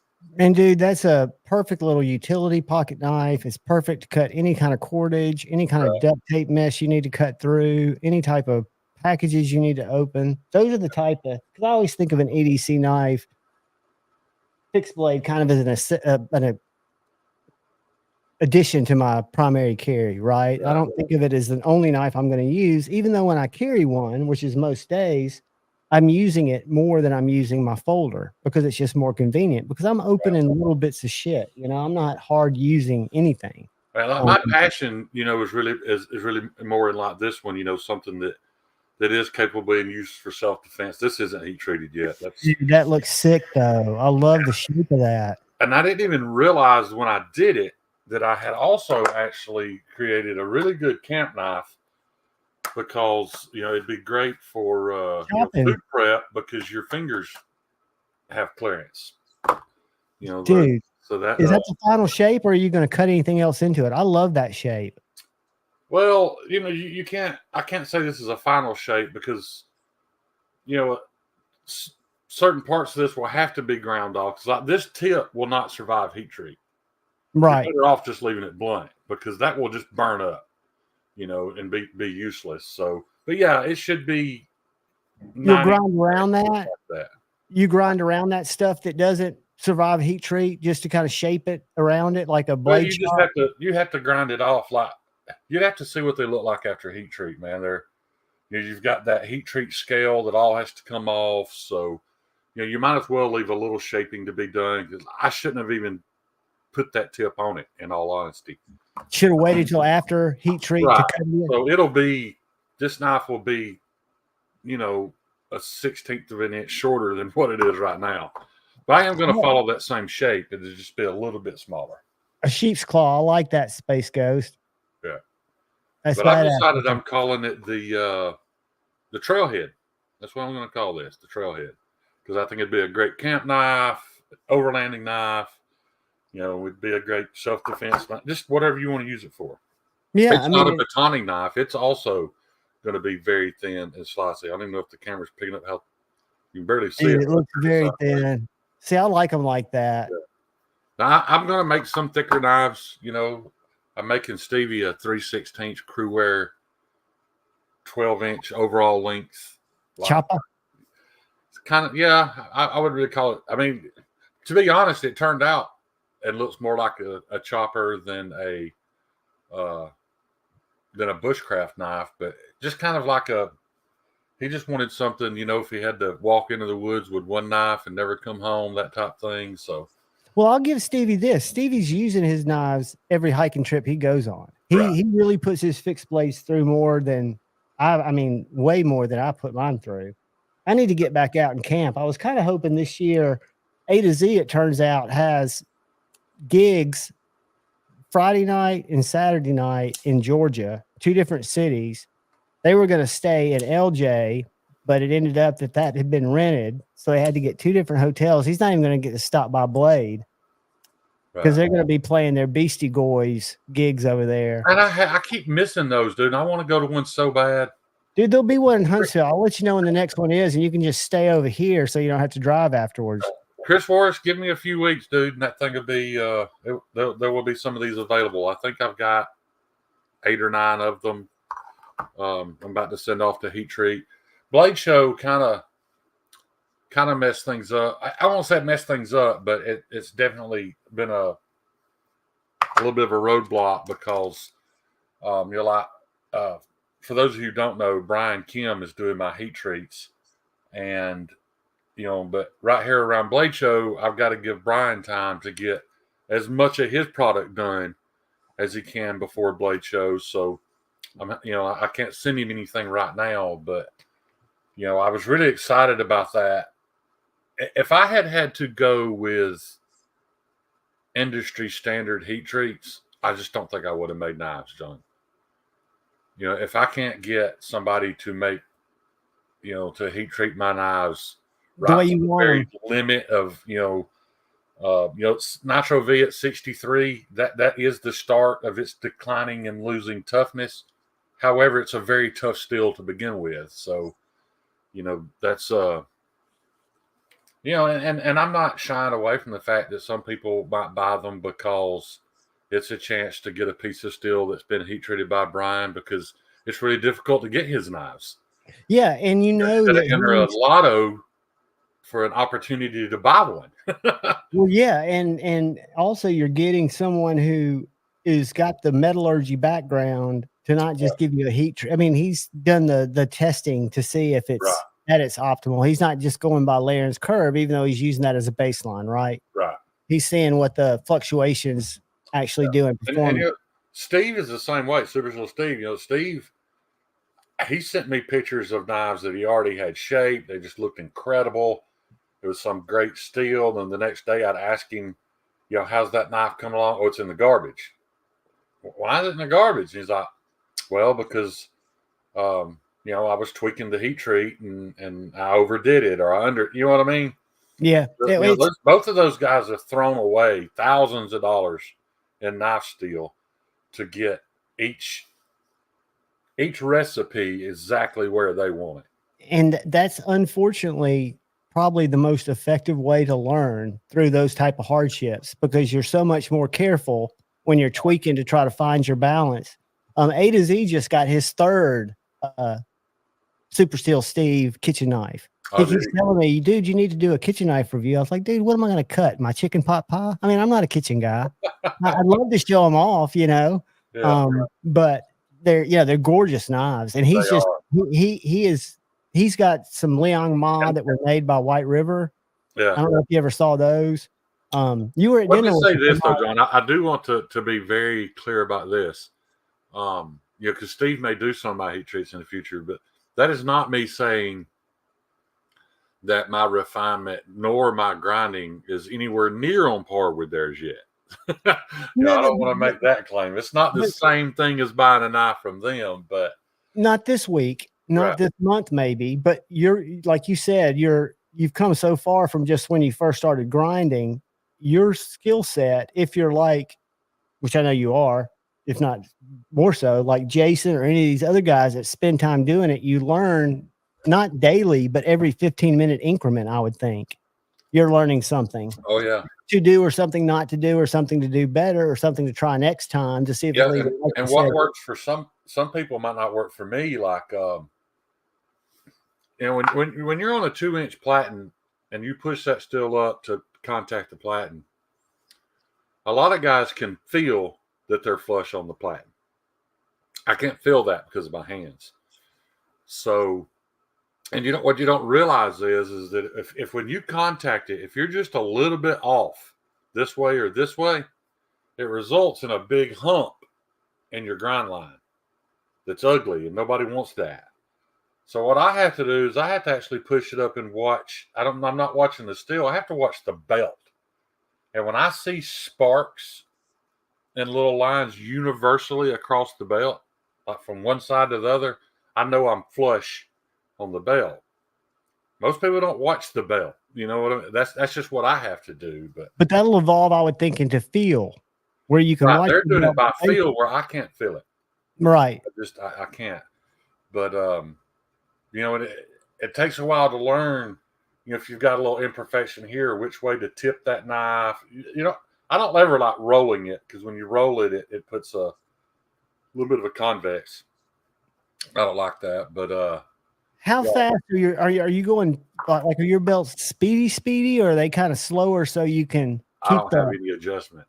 Okay, so it's just it's zooming. It's pretty fast. Yeah. So you don't have a lot of forgiveness there, but you're just probably laying the weight of the blade, or are you having to put much pressure? Yeah, I'm not putting much pressure. I don't push in on it hardly at all. I'm perfect at this point in my I don't know what to call it, but at this point I'm okay with having to make 2 to 3 times the passes that say Steve would have to. You know what I mean? I'll take less off and make more passes and spend more time if that's what I have to do to not jack it up. Yeah, you can always take more off, right? Right. Everybody's saying Devo shirt. What the fuck? What do you? That's not Devo. It's a Demolition Ranch shirt. Devo. You couldn't pay me to wear a Devo shirt. That was funny, man. Because if you look at the comments, they were up there. People were like, "Wait a minute, is that a Devo shirt?" No, it's a Demolition Ranch shirt. And I will say this: I think a lot of us are Demolition Ranch fans. And they need the support because they're not monetized, right? No, Demolition. I mean, we say he needs support. Guys, well, they're loaded, yeah. But yeah, he doesn't get YouTube monies. But I will say these shirts they're like Teespring quality. They're very thin. Not good. I'm not going to say not good. I enjoy that in the summertime.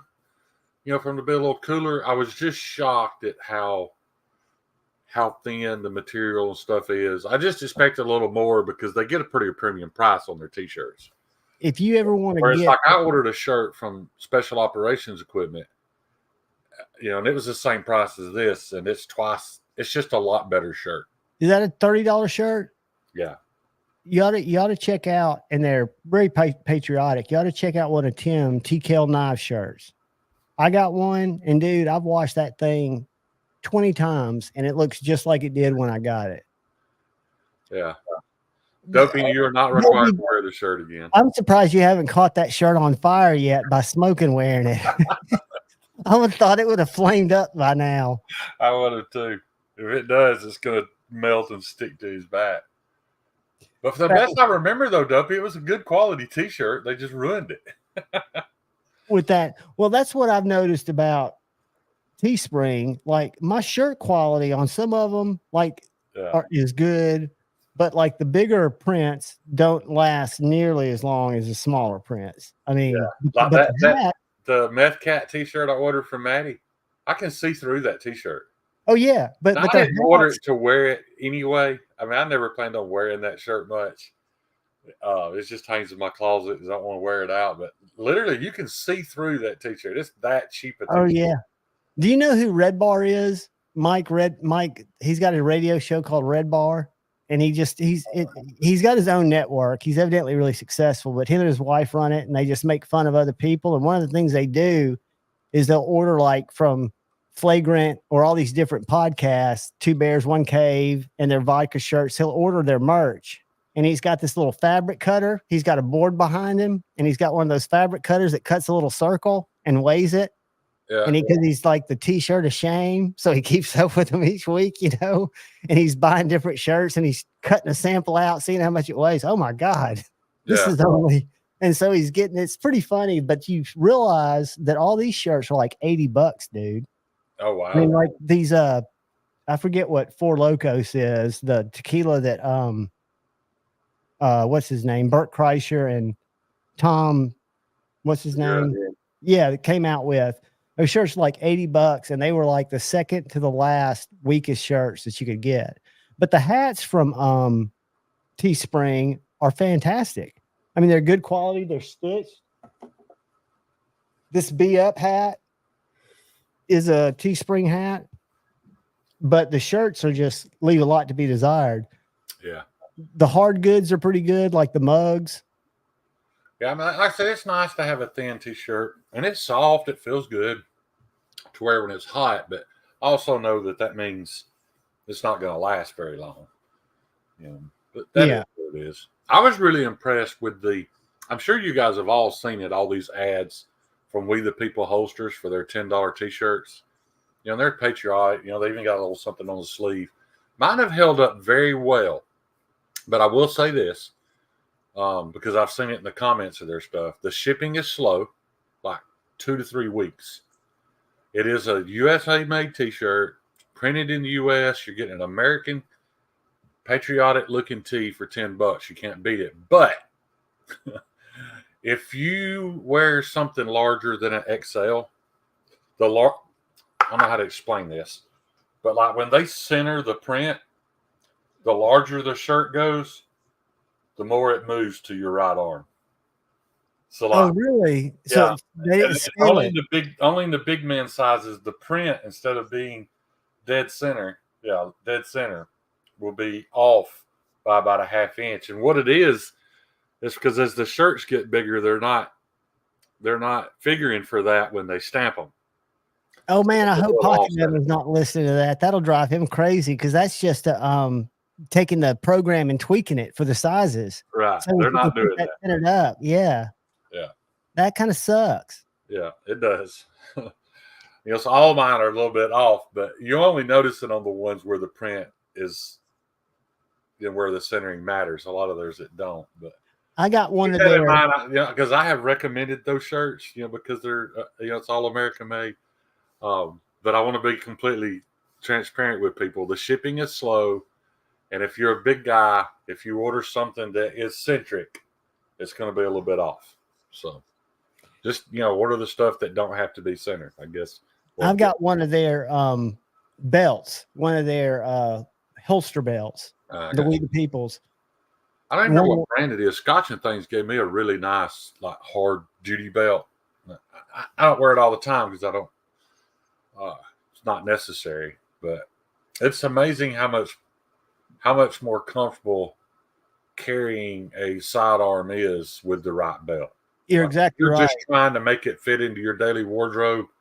It's kind of a hassle, but if you've got the right belt and the right holster, man, you barely know it's there. But it's exactly right. And these tactical belts, I mean, they'll form. It sits in my closet like I'm in it. I mean, that thing's thick. I feel like I could put a carabiner on it and rappel with it. I wouldn't want to, but yeah. And you're 100% right, and they do. I promise you, if you go to any of the ads for those T-shirts and you go down in the comments, I'm not the only one saying it. The two biggest complaints you're going to see is off-center and shipping times. So that makes no sense that they couldn't fix that if they're reading the comments. This is my thing. The only reason I don't complain about it is it's a $10 printed U.S. made T-shirt. Yeah, I mean, I get that. If it was $35. Yeah, I would probably complain, but it seems like the easiest fix if they're taking the time to make it. It'd be super easy to and fix. Print it. It's a matter of going into the program and deciding what your shift off is, right? So if you're this many pixels off, you just adjust those prints so that your XXL and your XXXL all gradiate back to its center point. Well, see, the only reason I figured is that it is a production issue. It's not just like somebody made a slight mistake, is because it's every single one. And then I've probably bought 15 of them. I've given some away, but every single one I buy in large sizes, I've noticed the print is just shifted just a tad to my right shoulder. And you're probably the only person that notices it. You probably wouldn't notice it if I walked up. Yeah, because once I noticed it, in all honesty, I noticed it in the comments, just like you said, that somebody complained about it. So the next time I put it on, I was like, huh. It is a little bit. Probably never noticed if you hadn't read it. So it's not. Yeah, that's why they haven't changed it. Probably is the people that. The main reason I wanted to come on tonight is you said you want to talk about Blade Show, and I want to tell you something you're going to find hilarious, dude. My very first year at Blade Show, I didn't know any of you guys. I wasn't really in the community yet. My buddy Meathead went with me, actually. Just went for the one day on Saturday, and I was super excited. Hoping to get to meet this YouTube personality. There was two of them. I really wanted to meet these guys, and I got to meet them, and I was really excited about it. And I could tell that my excitement kind of confused them. You know what I mean? They weren't big enough yet to have some guy come up and shake their hand and tell them how excited they were to meet them. And it threw them off a little bit.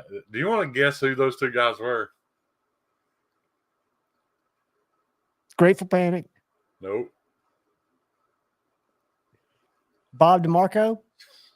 You're never going to guess. All right, no, it was Lefty EDC and DTOM.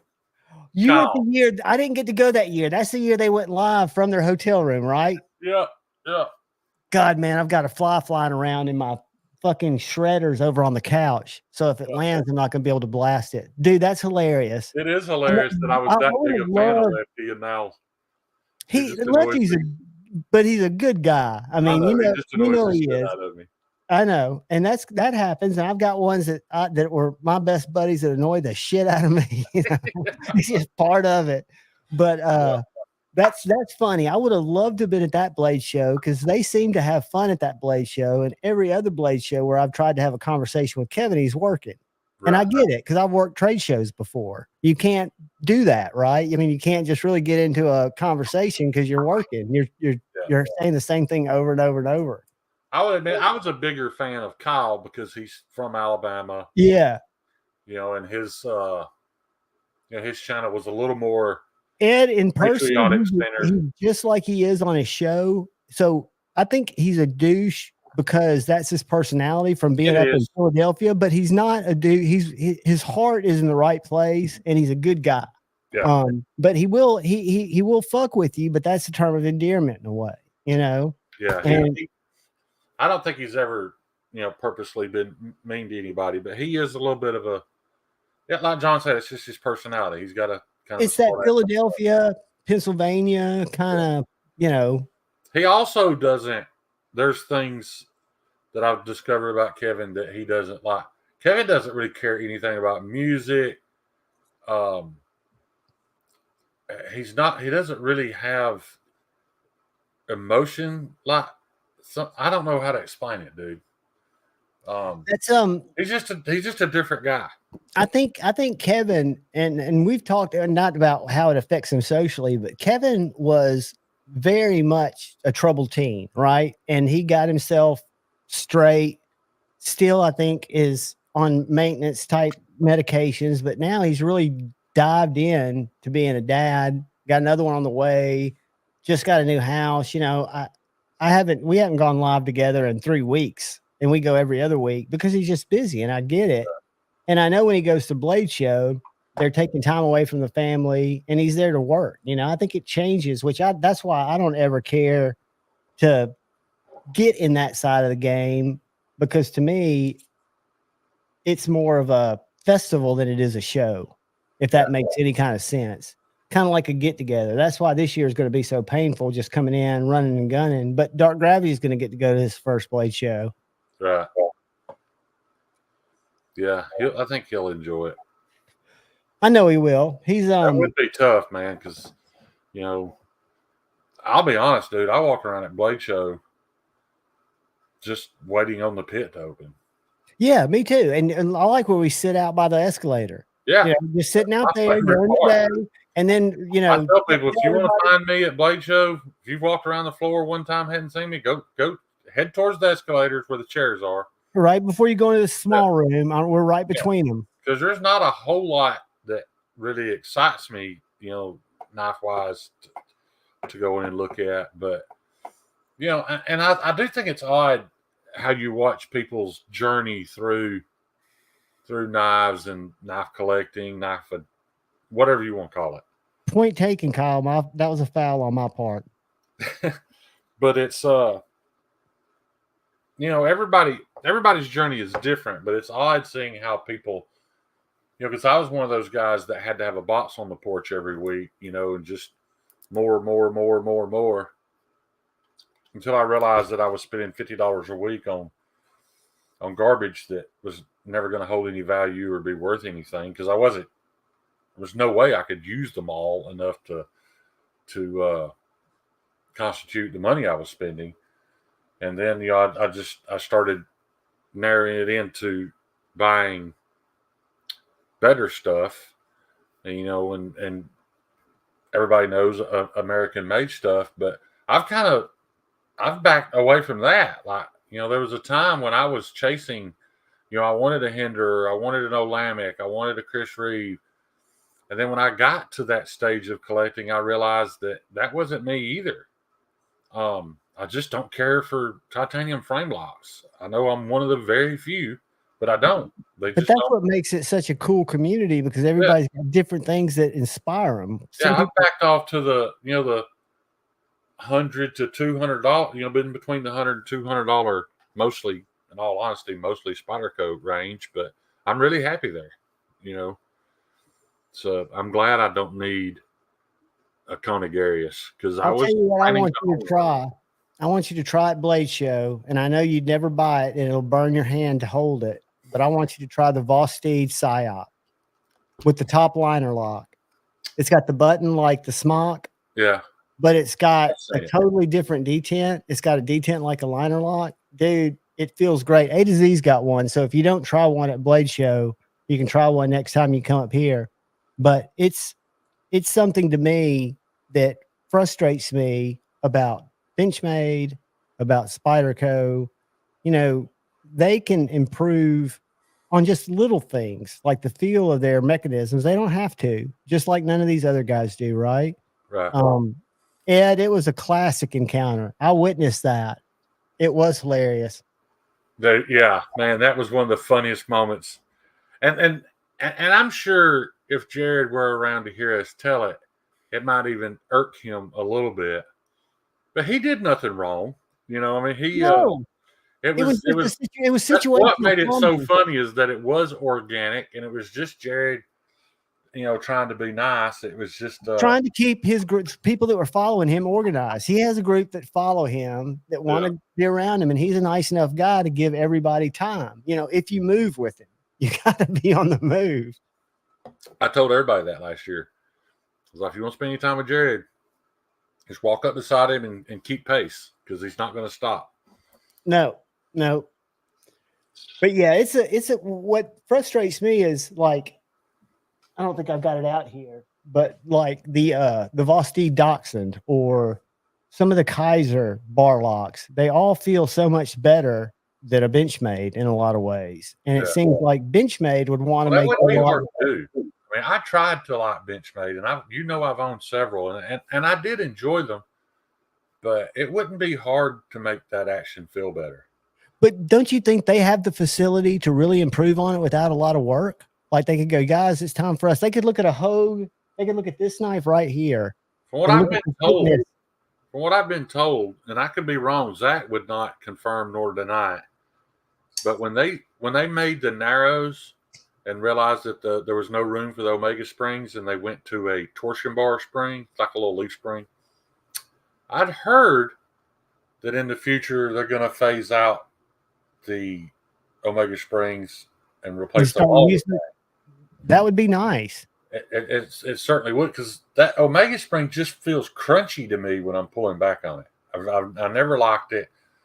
You know, I got rid of my Contigo that I swore I'd never get rid of, but I just didn't like it enough to. I love the knife. I just didn't like the lock mechanism. You know, and in all fairness, I tell people, you know, I think the best knife ever made, you're holding one right now, is the Mannix. However, it can be improved too. You know, there's no reason for this spring to be as stiff as it is. That's I shot my stiff spring across the kitchen. I found it Sunday, but I put remember I gave either you or Grateful Panic my black ball cage, but I put the Lite spring and I put the ceramic ball. That Lite spring is a game, and let me tell you, game changer. You guys the difference when you do the upgraded ball cage and stuff. Right now, to close this knife, I have to engage both sides of the lock. I have to engage both sides and pull straight down, much like a Benchmade, or it kind of wants to kick on you, and when it does, it binds and won't shut. Once I do that upgrade, I can just reach up with my thumb. It still requires some effort. It's not sloppy, but I can reach up with my thumb and pull on one side, and that blade drops shut better than any bearing knife you've ever experienced. And that ceramic ball makes a difference too. From that steel ball. People don't understand the spring is not what makes the lock strong. All the springs do it. It only needs a couple of pounds of pressure to push that ball up till it's in that socket and locks the blade open. Mm-hmm. You're not weakening the lock by any means. You're just making it easier to disengage, and it improves the action all around. This is my new. I sold my 15V with the titanium scales. Once I got this Rex 45 in hand and fell in love with it, this is going to be my new daily. Is that a lightweight or is that a? It is, and I'm going to keep the white until they get dingy and it starts to annoy me. Then I'm going to get some AWT. Yeah, man, that's a beautiful knife, and that Rex 45 that's on that got it right here. Well, let me tell y'all this, man. I didn't do a whole lot of cutting with my 15V, and I don't really know how to put it to words to explain it, but when I got that knife from Super Steel Steve, the owner, I think it was Manny that bought it, Manny Z. He bought it from me through OCD. You will notice that it has a HRC ping in it. Steve HRC'd it because he didn't like it, and he thought there was something wrong with it. There wasn't. It was at the HRC it was supposed to be. What he didn't like about it was it never felt sharp to him. That doesn't mean that it wasn't sharp. It just didn't feel sharp. So then I got it from him, and I experienced the same thing. I'm like, well, this has got Steve's edge on it. It's got to be sharp. But what I mean by doesn't feel sharp, I don't know about you guys, but when I open my knives, every time I open it, I reach up with my thumb. Forgive me for the epoxy on my finger. And I touched that apex with the fingerprint of my thumb, and like this knife immediately grabs it. It's almost scary. It feels like it wants to cut me. The 15V never did. Now, Justin Best tested it at like a 180. It would shave hair off my arm. It would do everything a knife's supposed to do. It just didn't scare me when I touched it. Didn't have that bite. Right. Mark, are you looking to do a spring upgrade and you don't feel comfortable doing it? You don't want me to do it, Mark. I'll be happy to do it for you, but I just didn't know what kind of upgrade you're looking for. Shoot me are you on Instagram? Because I'll show you what I picked up. Let's go take a look at this real quick. Hold on 1 second. So it's probably one of the least expensive upgrades you can do to make your knife feel a lot different. So I'll say this, Mark, get the whole thing. Yeah. If you just buy the spring, one of these days you're going to think, man, I wish I'd got the carrier and the ball and all that. Just buy the whole kit is probably your best bet. Let me find it here. Can y'all see that his page? Is it showing or am I still on the? No, you got it up. All right. I think it's page 3 that's got the whole.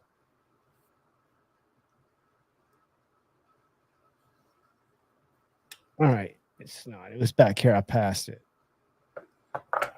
It's funny you were talking about that, but I just found that's the little bar that comes with it you can shove in the hole to kind of break the spring in and make it a little softer. I just realized it's still laying here. All right, that's the one that has the tritium insert. Slotted aluminum. No, you can get, okay, these are all of them. So this is the upgrade kit with the ball cage. So if I'm not mistaken, wait a minute. Yep. The spring that comes with these, blah, blah, blah. It comes with a softening pin. Yep. See, my fingers are so jacked up, I can't even get the softening pin in. And you don't really need to. That's just if you want to loosen up your stock spin, right? Because, to put in the old spring, I didn't need to do that at all. He's even got tritium vials. Who does? Justin? Oh, yeah. Slick 'em all's back in stock. Dude, she's got contoured manic scales.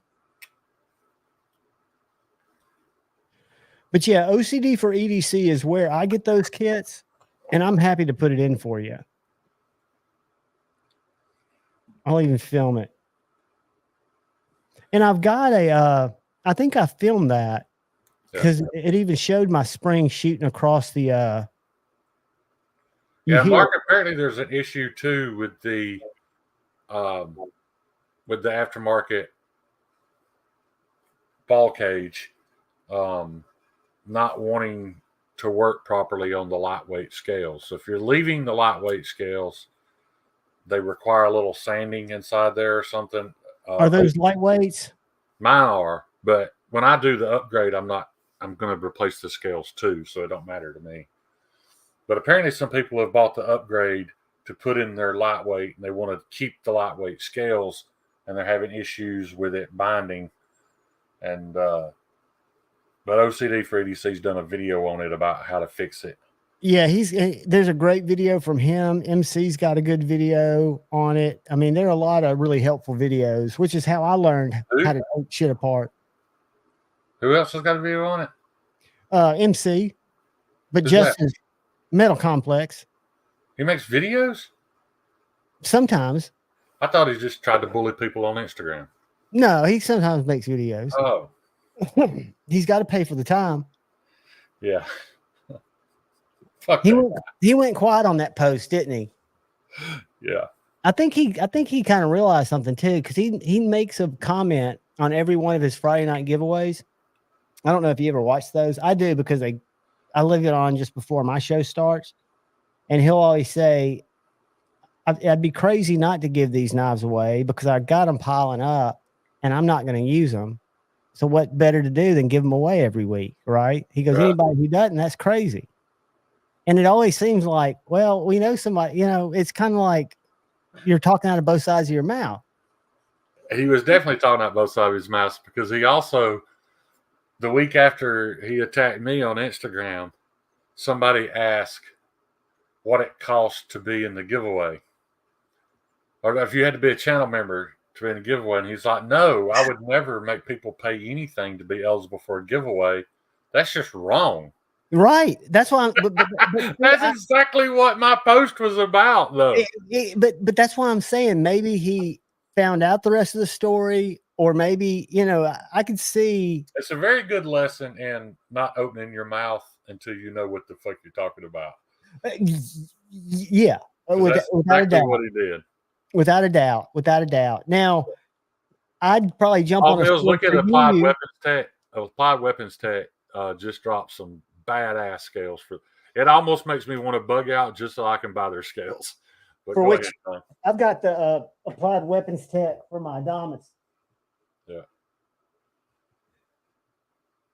No, all I was saying is, it's just like if somebody came after you, I'd probably jump to your defense without knowing all the facts, right? Exactly.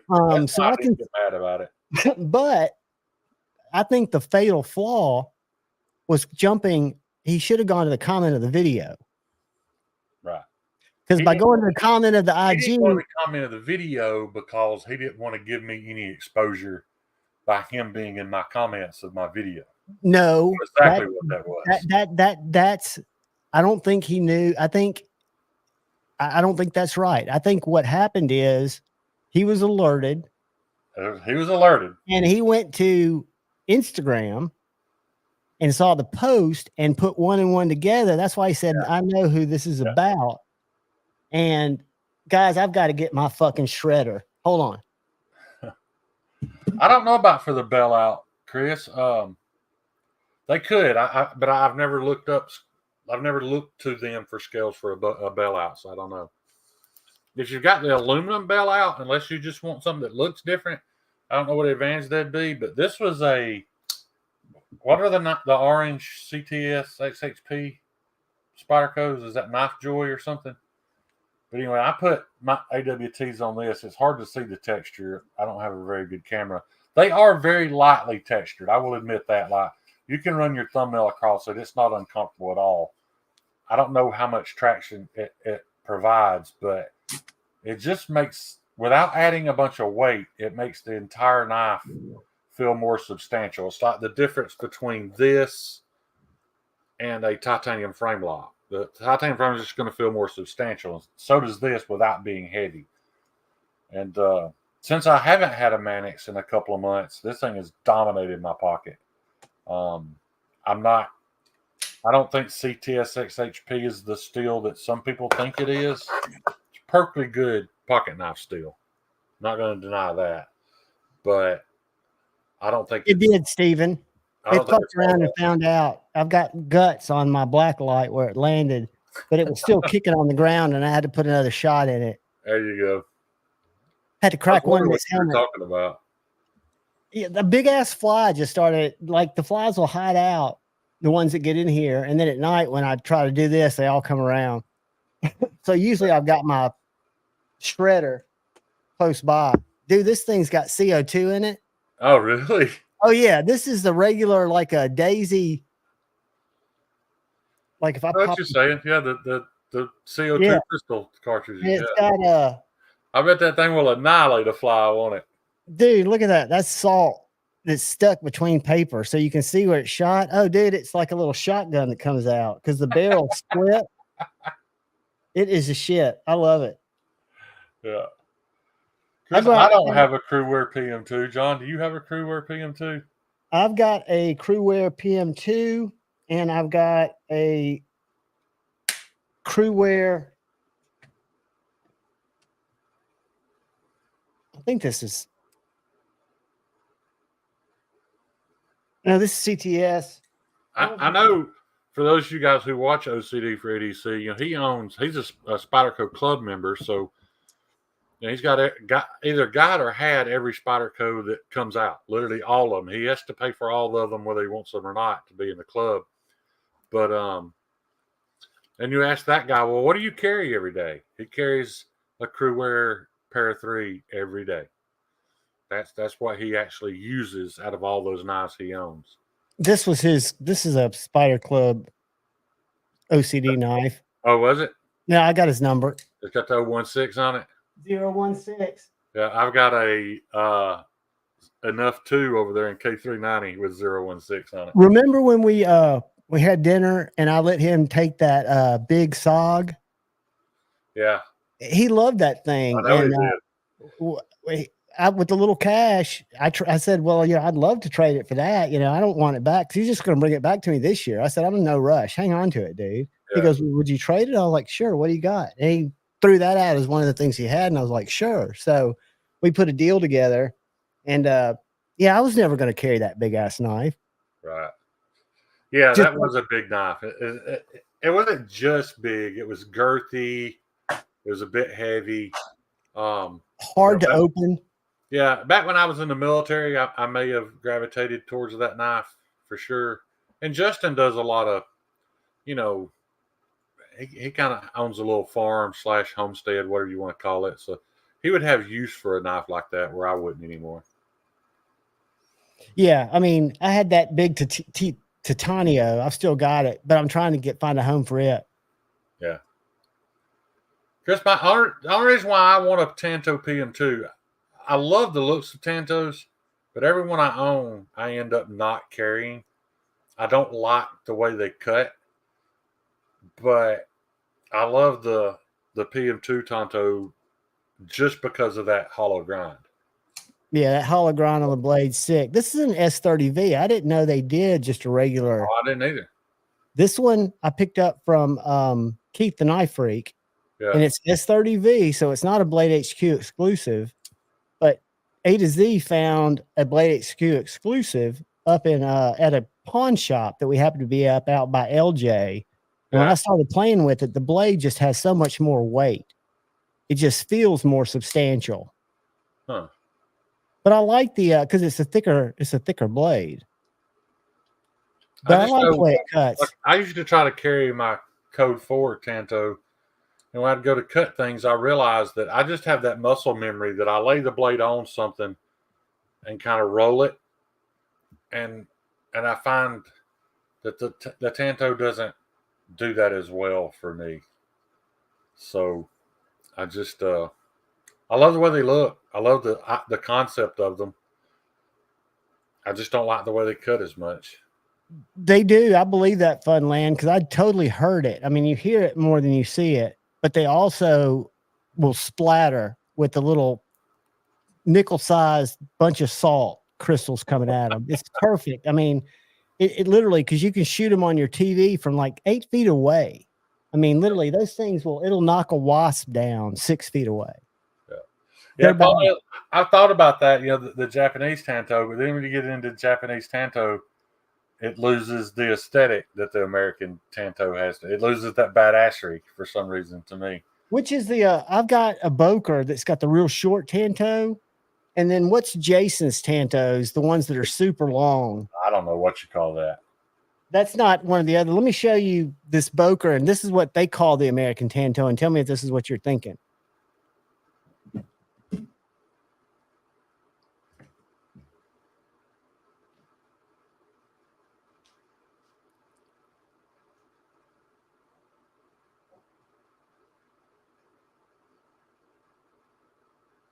It's crazy watching because I've got this on my TV. I've got it muted on the other side of my PC. It's crazy seeing the time difference. Like John just got up on television, where now he's on the computer. He's already back. So this is what Boker calls an American Tanto. Yeah, because there's no belly in the secondary grind. Right. Okay. And this is one of their daily carry budget knives. This is an N690, and it's like $160, where the other one I got was like $300 and RWL. Yeah, I'll be honest. I haven't even tried grinding a Tanto yet. One of the things that you learn very quickly grinding knives is how easily you can lose that tip. You know, even your primary tip. You know, everything been going great, and all of a sudden one pass, and now your tip is gone. It's round. So I'm still learning to avoid that. So I definitely do not feel like I'm ready to attempt 2 on one blade. Mark, either would be acceptable, and I'm going to show you the inexpensive option, because there's an actual gun, not gun, it's a BB pew pew on Amazon that is not the Bug Assault, but it uses the same ammo as a Bug Assault, and it's less expensive. So if you go Bug Assault, Shredder, and we find this guy, this right here, this Vigilante. Can y'all see that? That thing will get you shot at a park in Chicago. Right. You wouldn't want to have it in Chicago because it doesn't have the yellow tip, but it does use the exact same, their videos of this being the same, right? Yeah. So it's got the exact same magazine. And it actually doesn't have the little thing that you're supposed to cut out of the barrel if you want it to have a tighter. And these aren't worth shit. These ones that you pump. Yeah. I tried one of them first, but check out this stuff, man. These new Benjamins that are PCPs, or not PCP, that you plug into compressed air. Yeah. Dude, they make these in up to 50 calibers. Dude, I watched a guy hog hunt with one of those. He shot about a 300-pound hog. Take it down, didn't he? It went through the front shoulder, busted the shoulder plate. You know, that shoulder joint, just exploded it. Exploded its heart and one lung, came out the other side and broke its leg bone in half and exited. A BB gun, an air-powered, I said, he was using the Benjamin 357. Yeah, it's legit. It's the same bullet that they press into. Here's a 357 round. Yeah, here's a 357. Let me find the bore. Yeah. And you hook that damn thing up to a compressor, but that's here's your 357 round. Yeah. Hollow point. point. How many do you get for that? 145 grains. You get let's see how many come. 145 grain bullet. Surely not one. No, I would hope not. Let's see. Because from what I understood, they would fire, like if you're a reloader, you know, you can buy just the projectile for 357 and it would fire those. I could be wrong though.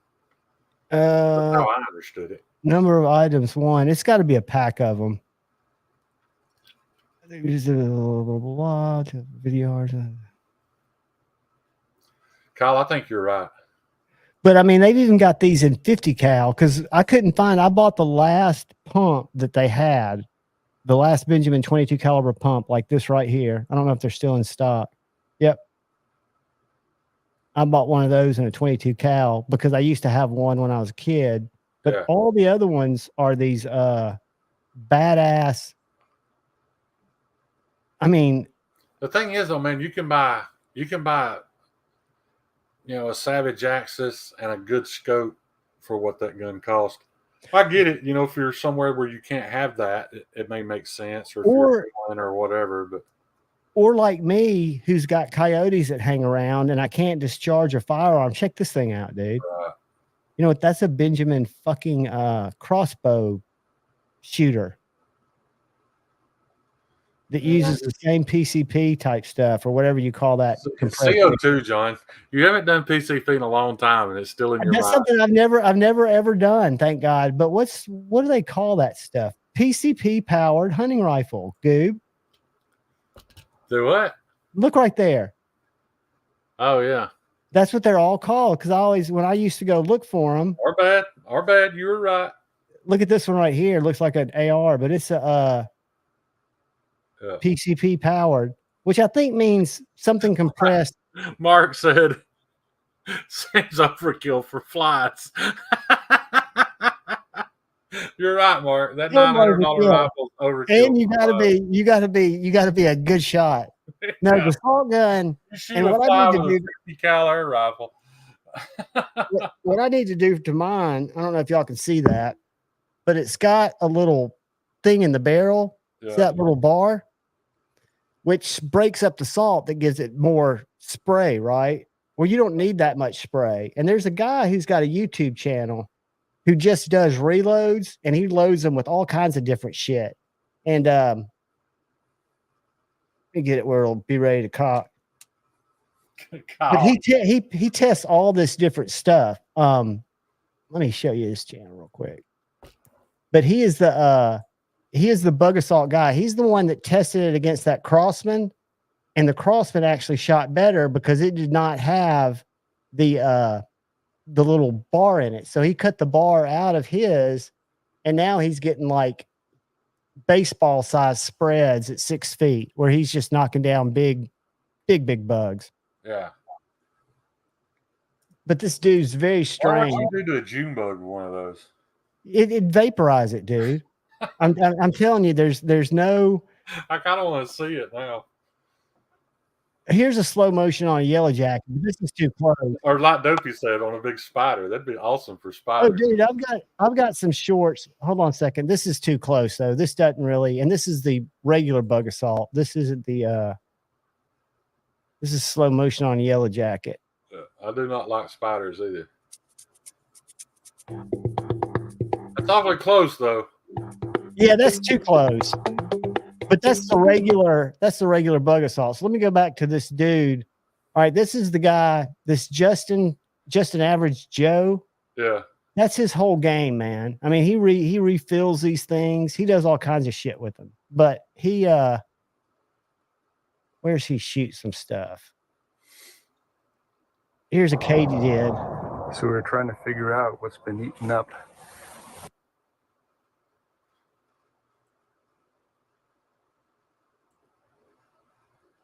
I don't want to listen to him talk about his plants getting eaten. Let me get to the katydid. That's after. That's what Vinny's needed. He needed to buy one of those and go cicada hunting. Dude, in South Huntsville, you probably have them down where you are, don't you? I haven't heard a single one in my neighborhood. Down where Jeff lives, it's and he only lives like 6 miles south of me. Have you ever been to his house with me? I've been to A to Z's, but not Jeff's. Same dude. Yeah, but no, I'm sorry. I've been to Dark Gravities, but not Jeff's. Gotcha. A to Z has got he's probably 6 miles south of me, down towards the river. And dude, it's like so loud. I mean, it's like a constant. I went to a shop that's only about a mile from me, and I pulled up there probably 2 weeks ago, and I remember thinking, "What the fuck is that noise?" And realized that it was the cicadas. But I'm shocked, dude, because in my neighborhood there's tons of trees. I really thought we would have had them, but that's great that you haven't. Yeah.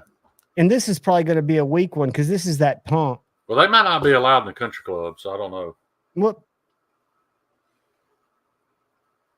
Why ain't it going?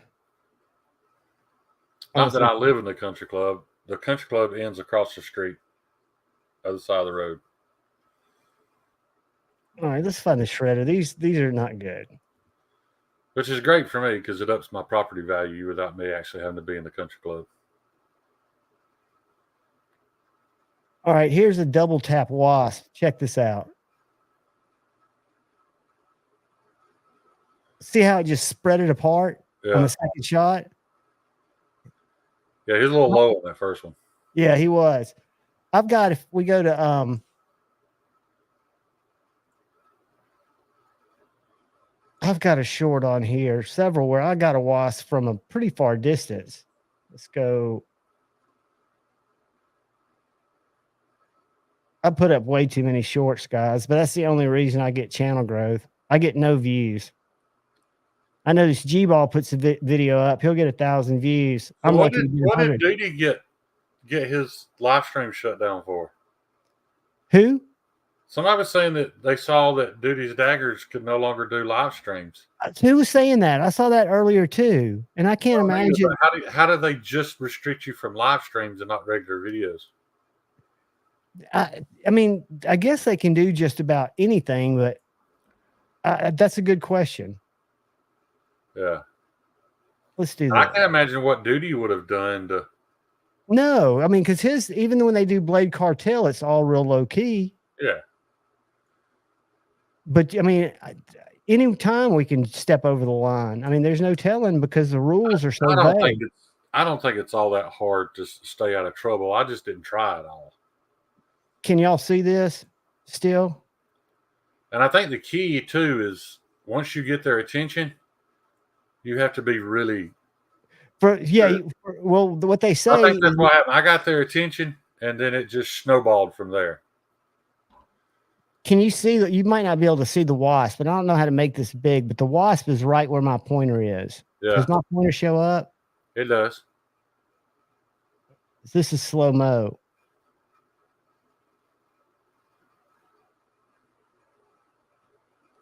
Yeah, that's a lot of salt. Dude, it's a lot of power, man. And I've got a couple others. Well,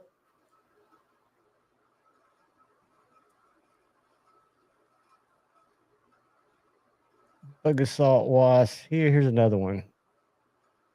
And I got they got shut down for 3 days because Dr. Drew told Zach to say hematobin bath. Ah. Yeah, it was several things. You know, me uploading my buddy's video didn't help, and then I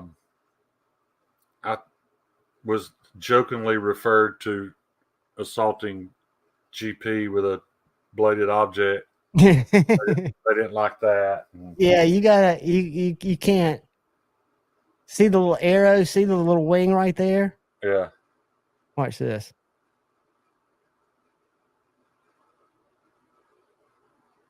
I mean, dude, I'm trying to be silly. I'm just trying not to say those things on your live stream. I don't want to get you in trouble. Oh, it is what it is, dude. I always, I mean, every time, like after we get through tonight, I'll get the yellow flag that says I'm not eligible for monetization. I have to appeal it every single live I do. I don't. That's the part that gets me. The only person they cost anything was themselves. They weren't paying me anything. The only way I made any money was when, my viewers super chatted, and they got to keep 1/3 of that. Yeah. So they just lost. They lost. I mean, I understand it's not a lot of money, but they still lost money. Hats off to my guys the very next week that all super chatted through PayPal. That was very cool. Where did you go live that Sunday? I couldn't find you. Did you go on Grateful Panics? Yeah, this past Sunday. Yesterday, I was on Grateful Panics. I looked for y'all and I could not find it. Huh. At 9 o'clock. Yeah. Then he went live again at like 2 a.m. and was live almost all night, I think, 3 or 4 hours. I was already asleep. I missed all that. But dude, I'm 20 minutes away from Taco Bell closing. You know what that means. You need to go? We need to roll. Unless you want to stay on. No. I'm good, dude. I just... Dude, I'm glad you came on, man. I am too. We didn't really talk much about Blade Show, but No, but there's not much to say about Blade Show, right? It's gonna be what it's gonna be. It's gonna be fun. I'm gonna be just on a tornado trying to see people. right. I want Dark Gravity to experience it, so it's kind of gonna be, Is he looking for anything? he wants to go to the Strider booth. Okay. He definitely wants a Strider. I was really hoping that Scotch and things didn't get. I was kind of looking forward to trying to being part of that rush and trying to go to Strider and get his knife, but he already acquired the knife he wants, so he's good. Yeah, he's not. He's not going to be there, man. I'd like to meet Steve. I'd love to meet him in person, and I know we will. I mean, he's a great dude. Man, he's the reason I got my Strider. He hooked me up with that and found it for me in a group. Yeah. I told him just to find me one that was in my range that he thought he would buy, and he bought it for him. I saw it on a video. I saw his video, and he goes, I bought this in case Javon wanted it, but if he doesn't, I'm going to keep it, and I was just like, fuck. So I texted him like, done, how much? Sent him PayPal. Strider's what originally sparked my interest in the knife community. I didn't know there were such cool knives out there, and the Strider, I don't know which one it was. I mean, you could insert any of the three, the DOC, SMF, SNG, but that blade design is what created my passion for like tactical knives.